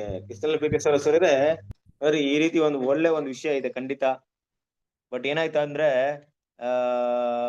ಇಲ್ಲಿ ಬ್ರದರನ್ಸ್ ಅಂತ ಅಂದ್ರೊಳ ಎಲ್ಲ ಕೂಡ ಸಮಾನರಂತ ವಿಷಯ ಬಂತು. ಅವಾಗ ಏನಾಗುತ್ತಂದ್ರೆ ಎಲ್ಲೂ ಕೂಡ ಒಂದು ಸಭೆ ಅಂತಿದ್ದಾಗ ಒಂದು ಪ್ರಶ್ನೆ ಬರುತ್ತಲ್ವಾ, ಯಾರು ಅದನ್ನ ಮುನ್ನಡೆಸುವವರು, ಯಾರು ಅದನ್ನ ಕರೆಕ್ಟ್ ಆಗಿ ಮಾಡುವವರು? ಆದ್ರೆ ನಾವೆಲ್ಲ ಬ್ರದರ್ಸ್ ಅಲ್ವಾ, ನಮ್ಮಲ್ಲಿ ಯಾರು ದೊಡ್ಡವರು ಇಲ್ವಲ್ಲ. ಆ ರೀತಿ ಒಂದು ಭಾವನೆ ಮುಂದಿನ ಹಂತಕ್ಕೆ ಅದನ್ನ ಎತ್ಕೊಂಡು ಹೋಗುವಂತ ವಿಷಯದಲ್ಲಿ ಏನಾಯ್ತು, ಅದು ಉತ್ಸಾಹವನ್ನ ಕಳ್ಕೊಂಡ್ಬಿಡ್ತು ಅಲ್ವಾ. ಇನ್ನೂ ಕೂಡ ನಾವು ಕರೆಕ್ಟ್ ಆಗಿದ್ವಿ. ಬಟ್ ಅವ್ರಲ್ಲಿ ಏನಾಯ್ತು ಅಂದ್ರೆ ಒಂದು ಆತ್ಮ ಸಂತೃಪ್ತಿ ಬಂತು, ನಾವು ಕರೆಕ್ಟ್ ಆಗಿದ್ವಿ, ಇಷ್ಟೇ ಸಾಕು ಅನ್ನೋಂಥ ವಿಷಯ ಬಂತು ಅಲ್ವಾ. ಮತ್ತೆ ಕೆಲವೊಂದು ವಿಷಯಗಳು ಏನ್ ಮಾಡಿದ್ರು, ಅವ್ರನ್ನ ಮನುಷ್ಯರ ಅಲ್ಲಿರುವಂತ ಕೆಲವೊಂದು ಸಿಸ್ಟಮ್ ಇಂದ ನಾವು ಬಿಡುಗಡೆ ಆಗ್ಬೇಕಂದ್ಬಿಟ್ಟು ಹೋರಾಡ್ತಾ ಇದ್ರು. ಅದ್ರಲ್ಲಿ ಒಂದು ಮುಖ್ಯಸ್ಥರು ಯಾರು ಇರಕ್ಕೆ ಸಾಧ್ಯತೆ ಇಲ್ಲ. ಅದರಿಂದ ಒಂದು ಹೋರಾಟದಿಂದ ಅವ್ರು ಏನಾಗಲಿಲ್ಲ, ಜಯವನ್ನ ಸಾಧಿಸಕ್ಕಾಗಲ್ಲ. ಅಂದ್ರೆ ಏನಪ್ಪಾ ಅಂದ್ರೆ, ಹೇಗೆ ಈ ಒಂದು ರೆವರೆಂಡ್ ಬಿಷಪ್ ಮತ್ತೆ ಹಲವಾರು ಪಂಗಡಗಳಿಂದ ಜನರು ಸಭೆಗಳಲ್ಲಿ ಇದ್ರು, ಅವ್ರ ಹೆಸರು ಇಟ್ಕೊಂಡು ಅವರ ಪ್ರಾಧಾನ್ಯತೆ ಕೊಡ್ತಾ ಇದ್ರು, ಅದೇ ರೀತಿ ಇನ್ನೊಂದು ಕೆಲವೊಂದು ವಿಷಯಗಳಿದ್ರು, ಇವರಲ್ಲಿ ಹೋರಾಡೋದಕ್ಕೆ ಶಕ್ತಿ ಇರ್ಲಿಲ್ಲ. ಹೊರಡಂತ ಒಂದು ವಿಷಯವನ್ನ ಅವ್ರೇನ್ ಮಾಡಿಲ್ಲ, ಅದನ್ನ ತೆಗೆದಾಕೋದಕ್ಕೆ ಅವರು ನಿರಾಶೆ ಆಗ್ಬಿಟ್ರು ಅಲ್ವಾ. ಕಾಲಾಂತರದಿಂದ ಈ ರೀತಿಯಾದಂತ ಒಂದು ವಿಷಯಗಳು ಬಂದೇ ಬರುತ್ತೆ ಸಭೆಗಳಲ್ಲಿ. ಕೆಲವೊಂದು ಟೈಮಲ್ಲಿ ನಿಮ್ಗೆ ಅನ್ಸುತ್ತೆ ಅಲ್ವಾ, ಏನಪ್ಪಾ ಅಂದ್ರೆ ಸಭೆನ ಒಬ್ರು ನಿರ್ವಹಿಸೋರು ಒಬ್ರು ಇರ್ಬೇಕು. ಅವರು ಏನಾಗಿರ್ಬಾರ್ದು ಅಂದ್ರೆ ಪ್ರಧಾನಿಯ ಸ್ಥಾನದಲ್ಲಿ ಇರ್ಬೇಕು. ಆದ್ರೆ ಅವ್ರ ಪ್ರಧಾನ ಅಂತ ಹೇಳ್ಕೊಳ್ಳೋ ರೀತಿಯಲ್ಲಿ ಇರ್ಬಾರ್ದು. ಒಬ್ಬ ಸಾಧಾರಣ ವ್ಯಕ್ತಿಯಾಗಿರ್ಬೇಕು. ಅವರ ಭಾವನೆಗಳು ಹೆಂಗಿರ್ಬೇಕು, ನಾನು ಸಭೆನ ಎಲ್ಲ ಕೆಲಸವನ್ನು ಮಾಡಿದ್ರು ಕೂಡ ನಾನು ಈ ಅಲ್ಪರಾದ್ರೊಳು ಒಬ್ನೇ ಅನ್ನುವಂತ ರೀತಿಯಲ್ಲೇ ಭಾವನೆ ಇರ್ಬೇಕು. ನಾನು ಎಲ್ರಿಗಿಂತ ಹೆಚ್ಚಿನವನು, ನಾನು ಎಲ್ರಿಗಿಂತ ಶ್ರೇಷ್ಠನು, ನನ್ನ ಮಾತಿಗೆ ಎಲ್ರು ಬೆಲೆ ಕೊಡ್ಬೇಕು, ನಾನು ನಿಮಗಿಂತ ತುಂಬಾ ಮೇಲಿನ ಸ್ಥಾನದಲ್ಲಿ ಇದೀನಿ ಅಂತ ಭಾವನೆಗಳಿದ್ದಾಗ ಏನಾಗುತ್ತಂದ್ರೆ ಅಲ್ಲಿ ಖಂಡಿತವಾಗ್ಲೂ ಕ್ರಿಸ್ತನಲ್ಲಿ ಪ್ರೀತಿ ಸರಸರೇ ಇದೇ ಒಂದು ಪೋಪಲ್ ಸಿಸ್ಟಮ್ ಮುಂದುವರಿಯುತ್ತೆ. ಆದ್ರೆ ಒಂದ್ ವೇಳೆ ಆ ರೀತಿ ಭಾವನೆ ಇರೋದು ಕಂಡಿಡಿ ತುಂಬಾನೇ ಕಷ್ಟ. ಕರೆಕ್ಟ್ ಅಲ್ವಾ? ನೀವು ನೋಡ್ಬೋದು. ಯಾಕಂದ್ರೆ ಸಹೋದರ ಮಧ್ಯದಲ್ಲಿ ಒಬ್ರು ಇದ್ರು ಕೂಡ ತುಂಬಾ ಯಾವುದೋ ಒಂದು ವಿಷಯದಲ್ಲಿ ತುಂಬಾ ಅವರಲ್ಲಿ ಎಸ್ಪೆಷಲಿ ಅವರಲ್ಲಿರುವಂತ ಗುಣಗಳಲ್ಲಿ ಇರ್ಬೋದು, ಮಾತಿನ ಚಾತುರ್ಯ ಇರ್ಬೋದು, ಬೇರೆ ಜ್ಞಾನಗಳ ಇರ್ಬೇಕು. ಹೆಂಗ್ ತೋರ್ಸ್ಕೊಳ್ತಾರೆ ಅವರು, ನಿಮ್ಮೆಲ್ಲರಿಗಿಂತ ನಾನು ಸ್ವಲ್ಪ ಗ್ರೇಟ್ ಅನ್ನೋ ರೀತಿಯಲ್ಲಿ ತೋರ್ಸ್ಕೊಳ್ತಾರೆ. ಆ ರೀತಿ ತೋರ್ಸ್ಕೊಂಡಾಗ ಏನಾಗುತ್ತಂದ್ರೆ ಯಾವುದೇ ರೀತಿಯಲ್ಲಿ ಸಹಜವಾದ ರೀತಿಯಲ್ಲಿ ಅವರ ವಿಷಯಗಳಿಗೆ ಎಲ್ರು ಕಿವಿ ಕೊಡ್ಬೇಕಂತ ಅವ್ರು ಬಯಸ್ತಾರೆ. ಕಾಲಾನುಕಾಲದಲ್ಲಿ ಅವ್ರು ಏನ್ ಮಾಡ್ತಾರೆ, ತನ್ನ ಮಾತುಗಳಿಗೆ ಎಲ್ರನ್ನು ಕೂಡ ಸಿಲುಕಿಸ್ತಾರೆ. ಈ ರೀತಿ ಆಗುತ್ತೆ. ಬಟ್ ಈ ಸಿಸ್ಟಮ್ ನ ಇಲ್ಲಿ ಒಡೆದೋಯ್ತು. ಎಲ್ಲಿ ಈ ಚರ್ಚ್ ಆಫ್ ಕ್ರೈಸ್ಟ್ ಇಲ್ಲಿ ಒಡೆದೋದ್ರಿಂದ ಅಲ್ಲಿ ಅದನ್ನ ಮುಂದುವರ್ಸ್ಕೊಂಡು ಹೋಗುವಂತವ್ರು ಯಾರು ಕೂಡ ಇರ್ಲಿಲ್ಲ. ಅದನ್ನ ನಾನು ಮೊದ್ಲೇ ಹೇಳ್ದೆ, ಏನಪ್ಪಾ ಅಂದ್ರೆ ಸಭೆಯಲ್ಲಿ ದೇವ್ರ ಎದುರು ನೋಡುವಂತ ರೀತಿಯಲ್ಲಿ ಈ ಗುಣ, ಏನ್ ಗುಣ ಅಂದ್ರೆ ಎಲ್ಲದಕ್ಕಿಂತ ಜ್ಞಾನವಾದ ವ್ಯಕ್ತಿ ಇರ್ಬೇಕು. ಎಲ್ಲದಕ್ಕಿಂತ ವಿಷಯಗಳನ್ನ ಅನಲೈಸ್ ಮಾಡಿ ದೇವರ ಸತ್ಯಗಳನ್ನ ಎಲ್ರನ್ನು ಕೂಡ ಕರೆಕ್ಟ್ ಆಗಿ ಆರ್ಡರ್ ಆಗಿ ನಡೆಸುವಂತ ವ್ಯಕ್ತಿ ಇರ್ಬೇಕು. ಆದ್ರೆ ಆ ವ್ಯಕ್ತಿಯ ಮನಸ್ಸಲ್ಲಿ ಯಾವಾಗ್ಲೂ ಕೂಡ ಹೆಮ್ಮೆಯ ಭಾವನೆ ಇರಬಾರ್ದು, ನಾನು ಎಲ್ರಿಗಿಂತ ಶ್ರೇಷ್ಠ ಅಂತ ಭಾವನೆ ಇರಬಾರ್ದು. ಆ ವ್ಯಕ್ತಿ ಹೇಗಿರ್ಬೇಕಂದ್ರೆ ನಾನೊಬ್ಬ ಸರ್ವಸಾಧಾರಣವಾದಂತ ಸಹೋದರ ಮಧ್ಯಲಿರುವಂತ ವ್ಯಕ್ತಿ, ದೇವರೇ ನಾನು ಜ್ಞಾನ ಕೊಡಿದಾರೆ ಅದನ್ನ ನಡೆಸ್ತೀನಿ ಅಂತ ಭಾವನೆ ಇರ್ಬೇಕು. ಅದು ತುಂಬಾ ಕಷ್ಟ ಕ್ರಿಸ್ತನಲ್ಲಿ ಪ್ರೀತಿ ಸರಿ. ಅಂತ ಒಂದು ವಿಷಯಗಳನ್ನ ಏನ್ ಮಾಡಕ್ಕಾಗ್ಲಿಲ್ಲ ಅಂದ್ರೆ ಇಟ್ಕೊಂಡು ಆ ಗುಣಗಳನ್ನ ಬೆಳೆಸ್ಕೊಳ್ಳೋದು ತುಂಬಾ ಕಷ್ಟವಾದ್ರಿಂದ ಈ ರೀತಿಯಾದಂತ ಒಂದು ಸಭೆ ಏನಾಗ್ಲಿಲ್ಲ ಅಂದ್ರೆ ಬೇಗ ದೇವರ ಒಂದು ಜ್ಞಾನದಲ್ಲಿ ಬೆಳೆಯೋದ್ರಲ್ಲಿ, ಕೃಪೆಯಲ್ಲಿ ಬೆಳೆಯೋದ್ರಲ್ಲಿ ಏನಾಯ್ತು, ವಿಫಲವಾಯ್ತು, ಸೋತೋಯ್ತು. ಮತ್ತೆ ಇದೇ ಒಂದು ಸಮಸ್ಯೆಗಳಿಂದ ಸಿಲುಕಾಕಿರೋದ್ರಿಂದ ಮುಂದೆ ಇರುವಂತ ಶುದ್ಧೀಕರಣದ ಕೆಲಸವನ್ನು ಮಾಡೋದ್ರಲ್ಲಿ ಕೂಡ ಏನಾಗ್ಬಿಡ್ತು, ದೊಡ್ಡ ಅಡ್ಡಿ ಆಯ್ತು ಅಲ್ವಾ. ಅದೇನಾಯ್ತು ಅಂದ್ರೆ ಅದು ಕೂಡ ಜಾರಿ ಬಿದ್ದೋಯ್ತು ಅನ್ನೋ ರೀತಿ ನೋಡ್ತೀವಿ. ಹಾಗಾಗಿ ಈ ಎಲ್ಲಾ ವಿಷಯಗಳನ್ನ ನಾವೇನ್ ನೋಡ್ತೀವಿ ಅಂದ್ರೆ ಇಲ್ಲಿ ಕ್ರಿಸ್ತನಲ್ಲಿ ಪ್ರೀತಿ ಸಹೋದರರೇ, ನಾವು ನೋಡುವಂತ ಎಲ್ಲಾ ವಿಷಯಗಳು ಯಾವುದನ್ನ ಸೂಚಿಸ್ತಾ ಇದೆ ಅಂದ್ರೆ ರಿಫಾರ್ಮೇಶನ್ ಆಗಿದ್ದು, ಅಂದ್ರೆ ಮಾರ್ಟಿನ್ ಲೂಥರ್ ಮೂಲಕ ಆಗಿದಂತ ರಿಫಾರ್ಮೇಶನ್ ಆ ಒಂದು ಶುದ್ಧೀಕರಣದ ಕೆಲಸಕ್ಕೆ ನಡೆಸದೆ ಹೊರತು ಆ ರಿಫಾರ್ಮೇಶನ್ ಮಾಡಿದವರೇ ಆ ಶುದ್ಧೀಕರಣ ಕಂಪ್ಲೀಟ್ ಆಗಿ ಮಾಡಕ್ಕಾಗ್ಲಿಲ್ಲ. ಮತ್ತೆ ಈ ಒಂದು ರಿಫಾರ್ಮೇಶನ್ ಅಂದ್ರೆ ಸುಧಾರಣಾ ಚಳವಳಿಯಿಂದ ಪ್ರೇರಿತರಾಗಿ ಬಂದಂತ ಹಲವಾರು ಪಂಗಡಗಳು, ಹಲವಾರು ಡಿನಾಮಿನೇಷನ್ಸ್ ತಮ್ಮದೇ ಆದಂತ ಕೆಲವೊಂದು ಬದಲಾವಣೆ ಮಾಡ್ಕೊಂಡ್ರೆ ಹೊರತು ಅವ್ರು ಯಾರು ಕೂಡ ಶುದ್ಧೀಕರಣದ ಮಟ್ಟಿಗೆ, ಸಂಪೂರ್ಣದ ಆಲಯದ ಶುದ್ಧೀಕರಣ ಮಾಡುವಷ್ಟು ಮಟ್ಟಿಗೆ ಶುದ್ಧೀಕರಣ ಯಾರು ಮಾಡ್ಕೊಂಡಿಲ್ಲ. ಹಾಗೆ ಕೆಲವೊಂದು ವಿಷಯಗಳನ್ನ ಮಾಡ್ಕೊಂಡು ಬರೋದ್ರಿಂದ ಖಂಡಿತವಾಗ್ಲೂ ಇದೆಲ್ಲ ಕೂಡ ಶುದ್ಧೀಕರಣದ ಒಂದು ವಿಷಯಕ್ಕೆ ನಡ್ಸ್ಕೊಂಡು ಹೋಯ್ತು ಹೊರತು ಶುದ್ಧೀಕರಣದ ಕೆಲಸವನ್ನ ಯಾರಿಂದಲೂ ಯಾವಾಗ್ಲೂ ಸ್ಟಾಪ್ ಮಾಡಕ್ಕೂ ಆಗ್ಲಿಲ್ಲ. ಇದೆಲ್ಲ ದೇವರ ಜ್ಞಾನವನ್ನ ಅಲ್ಲಿ ನೋಡ್ತೀವಿ. ಯಾವ ರೀತಿ ಅಂದ್ರೆ ಮಾರ್ಟಿನ್ ಲೂಥರ್ ಕಾಲದಿಂದ ಶುದ್ಧೀಕರಣದ ಕೆಲಸ ಮಾಡ್ತಿದ್ರು ಕೂಡ ನಮ್ಗೆ ಏನ್ ಅನಿಸುತ್ತೆ ಅಂದ್ರೆ ಮನುಷ್ಯನ ಒಂದು ಮೈಂಡ್ ಅಲ್ಲಿ ಮಾರ್ಟಿನ್ ಲೂಥರ್ ಮೂಲಕ ಬಂದಂತ ಅದೇ ಸುಧಾರಣಾ ಚಳವಳಿ ಕಂಟಿನ್ಯೂ ಆಗಿ ಕರೆಕ್ಟ್ ಆಗಿ ಕನ್ಸಿಸ್ಟ್ ಆಗಿ ಸತ್ಯವನ್ನು ಹುಡುಕ್ತಾ ಪೋಪಲ್ ಸಿಸ್ಟಮ್ ಇರುವಂತಹ ಸುಳ್ಳುಗಳನ್ನ ತೆಗೆದಾಕ್ತಾ ಮುಂದುವರಿತಾ ಇದ್ದಿದ್ರೆ ಖಂಡಿತವಾಗ್ಲೂ 2300 ದಿನಗಳು ಬೇಕಾಗಿರ್ಲಿಲ್ಲ. ಅಲ್ಲಿಂದ ಒಂದು 50-60 ವರ್ಷಗಳಲ್ಲೇ ಏನಾಗ್ತಿತ್ತು, ಕಂಪ್ಲೀಟ್ ದೇವಾಲಯ ಶುದ್ಧೀಕರಣವಾಗಿತ್ತು. ಆದ್ರೆ ಅಲ್ಲಿಂದ ನಾವು ಹತ್ತತ್ರ ಒಂದು 300-400 ವರ್ಷಗಳವರೆಗೂ ದಾಟ್ಕೊಂಡ್ ಬರ್ತೀವಂದ್ರೆ ದೇವರು ಮೊದ್ಲೇ ಗೊತ್ತಿತ್ತು ಈ ಸುಧಾರಣಾ ಚಳವಳಿ ಕೂಡ ಹೀಗೆ ಆಗುತ್ತೆ. ಕೆಲವ್ರು ಬರ್ತಾರೆ, ಕೆಲವೊಂದು ಶುದ್ಧೀಕರಣ ಮಾಡ್ತಾರೆ, ಮತ್ತೆ ಅವರು ಬಿಟ್ಟೋಗ್ಬಿಡ್ತಾರೆ, ಅವ್ರು ಬಿಟ್ಬಿಡ್ತಾರೆ, ಅಲ್ಲಿಗೆ ತೃಪ್ತಿ ಆಗ್ಬಿಡ್ತಾರೆ.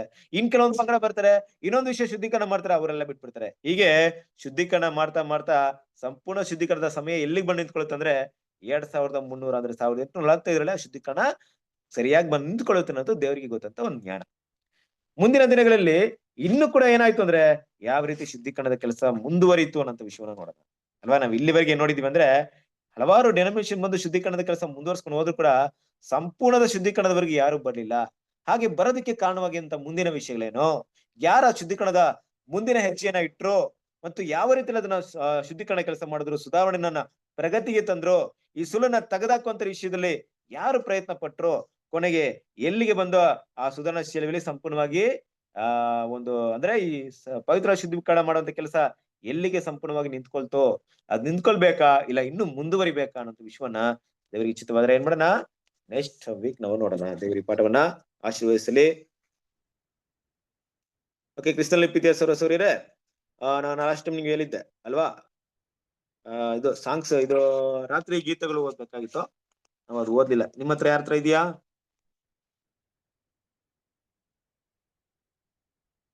ಸಾಂಗ್ಸ್ ಇಂದ ಆಯ್ತು. ಓಕೆ, ಓದ್ತೀರಾ?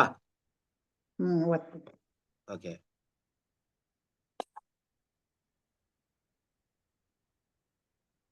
ಜನವರಿ 9. 9 ಅಲ್ವಾ? 9. ಜನವರಿ 9. ಆಗ ಯೇಸು ಅವನಿಗೆ, ಸೈತಾನನೇ, ಇಲ್ಲಿಂದ ತೊಲಗಿ ಹೋಗು, ಯಾಕೆಂದರೆ ನೀನು ನಿನ್ನ ದೇವರಾದ ಕರ್ತನನ್ನು ಮಾತ್ರ ಆರಾಧಿಸಿ ಆತನೊಬ್ಬನನ್ನೇ ಸೇವಿಸಬೇಕು ಎಂಬುದಾಗಿ ಬರೆದದೆ ಅಂದನು. ಮತ್ತಾಯ 4:10. ನಮ್ಮ ಕರ್ತನು 40 ದಿವಸ ಅಡವಿಯಲ್ಲಿದ್ದು ತಿಳ್ಕೊಂಡಿದ್ದು ಏನೆಂದರೆ ಮಹಾ ಸಂಕಟಗಳ ಮೂಲಕ ಮಾತ್ರವೇ ಈ ಭೂಮಿಯನ್ನು ಆಳ್ವಿಕೆ ಮಾಡಲು ಸಾಧ್ಯವಾಗುತ್ತದೆ. ಆತನು ಬಹಳ ದಿವಸಗಳು ಉಪವಾಸವಿದ್ದುದರಿಂದ ಬಲಹೀನನಾಗಿದ್ದನು ಮತ್ತು ಎಲ್ಲಾ ಪ್ರವಾದನೆಗಳ ವಿವರಗಳು ಆತನ ಮನಸ್ಸಿನಲ್ಲಿತ್ತು. ಕತ್ತರಿಸುವವರ ಮುಂದೆ ಇರುವ ಮೂಕ ಕುರಿಮರಿಯಂತೆ ಆತನು ತನ್ನನ್ನೇ ಕಂಡುಕೊಂಡನು. ಅಡವಿಯಲ್ಲಿ ಸರ್ಪವು ಮೇಲಕ್ಕೆ ಎತ್ತಲ್ಪಟ್ಟಂತೆ ತನ್ನನ್ನೇ ಕಂಡುಕೊಂಡನು. ಸೈತಾನನ ಸಲಹೆಯು ಯೇಸುವಿನ ಒಂದು ಶೋಧನೆಯಾಗಿತ್ತು. ಆದರೆ ಸೈತಾನನು ಯೇಸು ಮಾಡಿದ ಒಡಂಬಡಿಕೆಯನ್ನು ಮೀರುವಂತೆ ಹೇಳುತ್ತಿದ್ದಾನೆಂದು ಪರಿಗಣಿಸಿದ ನಂತರ, ಅಂದರೆ ಸೈತಾನನು ದೇವರ ಚಿತ್ತಕ್ಕೆ ವಿರೋಧವಾಗಿ ನಡೆಯುವಂತೆ ಹೇಳುತ್ತಿದ್ದಾನೆಂದು ತಿಳ್ಕೊಂಡರು.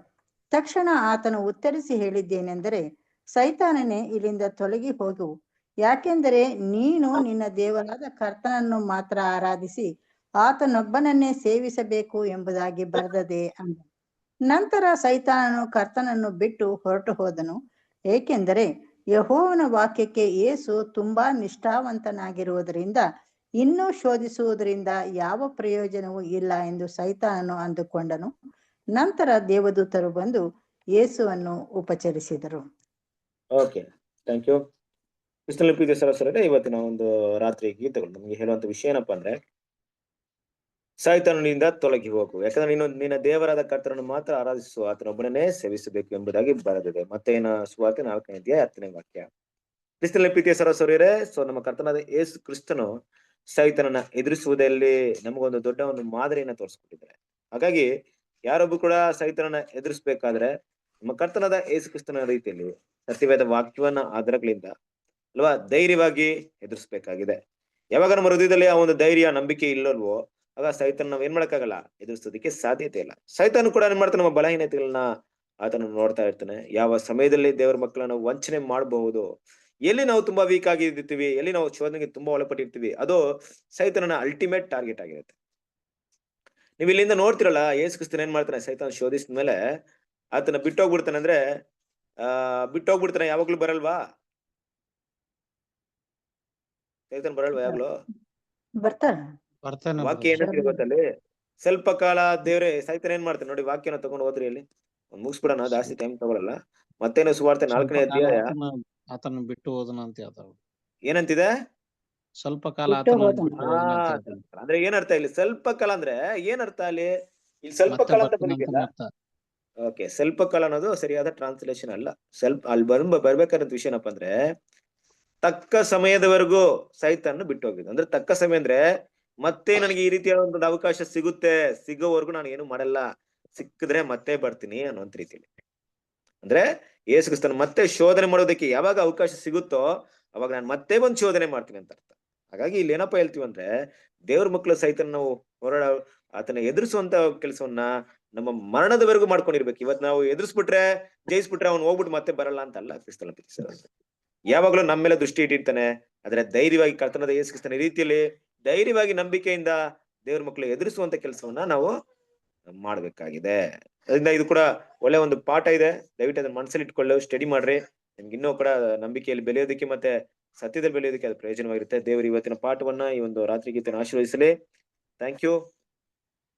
ಕೊನೆಯದಾಗಿ ನಾವು ಪ್ರಾರ್ಥನೆ ಮಾಡಿ ಮುಕ್ತಾಯ ಮಾಡೋಣ.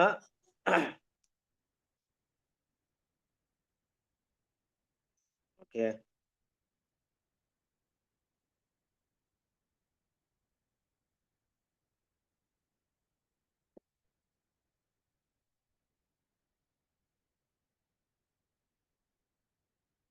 ಸರಿ. ನಮ್ಮ ಮಧ್ಯದಲ್ಲಿರುವಂತ ನಮ್ಮ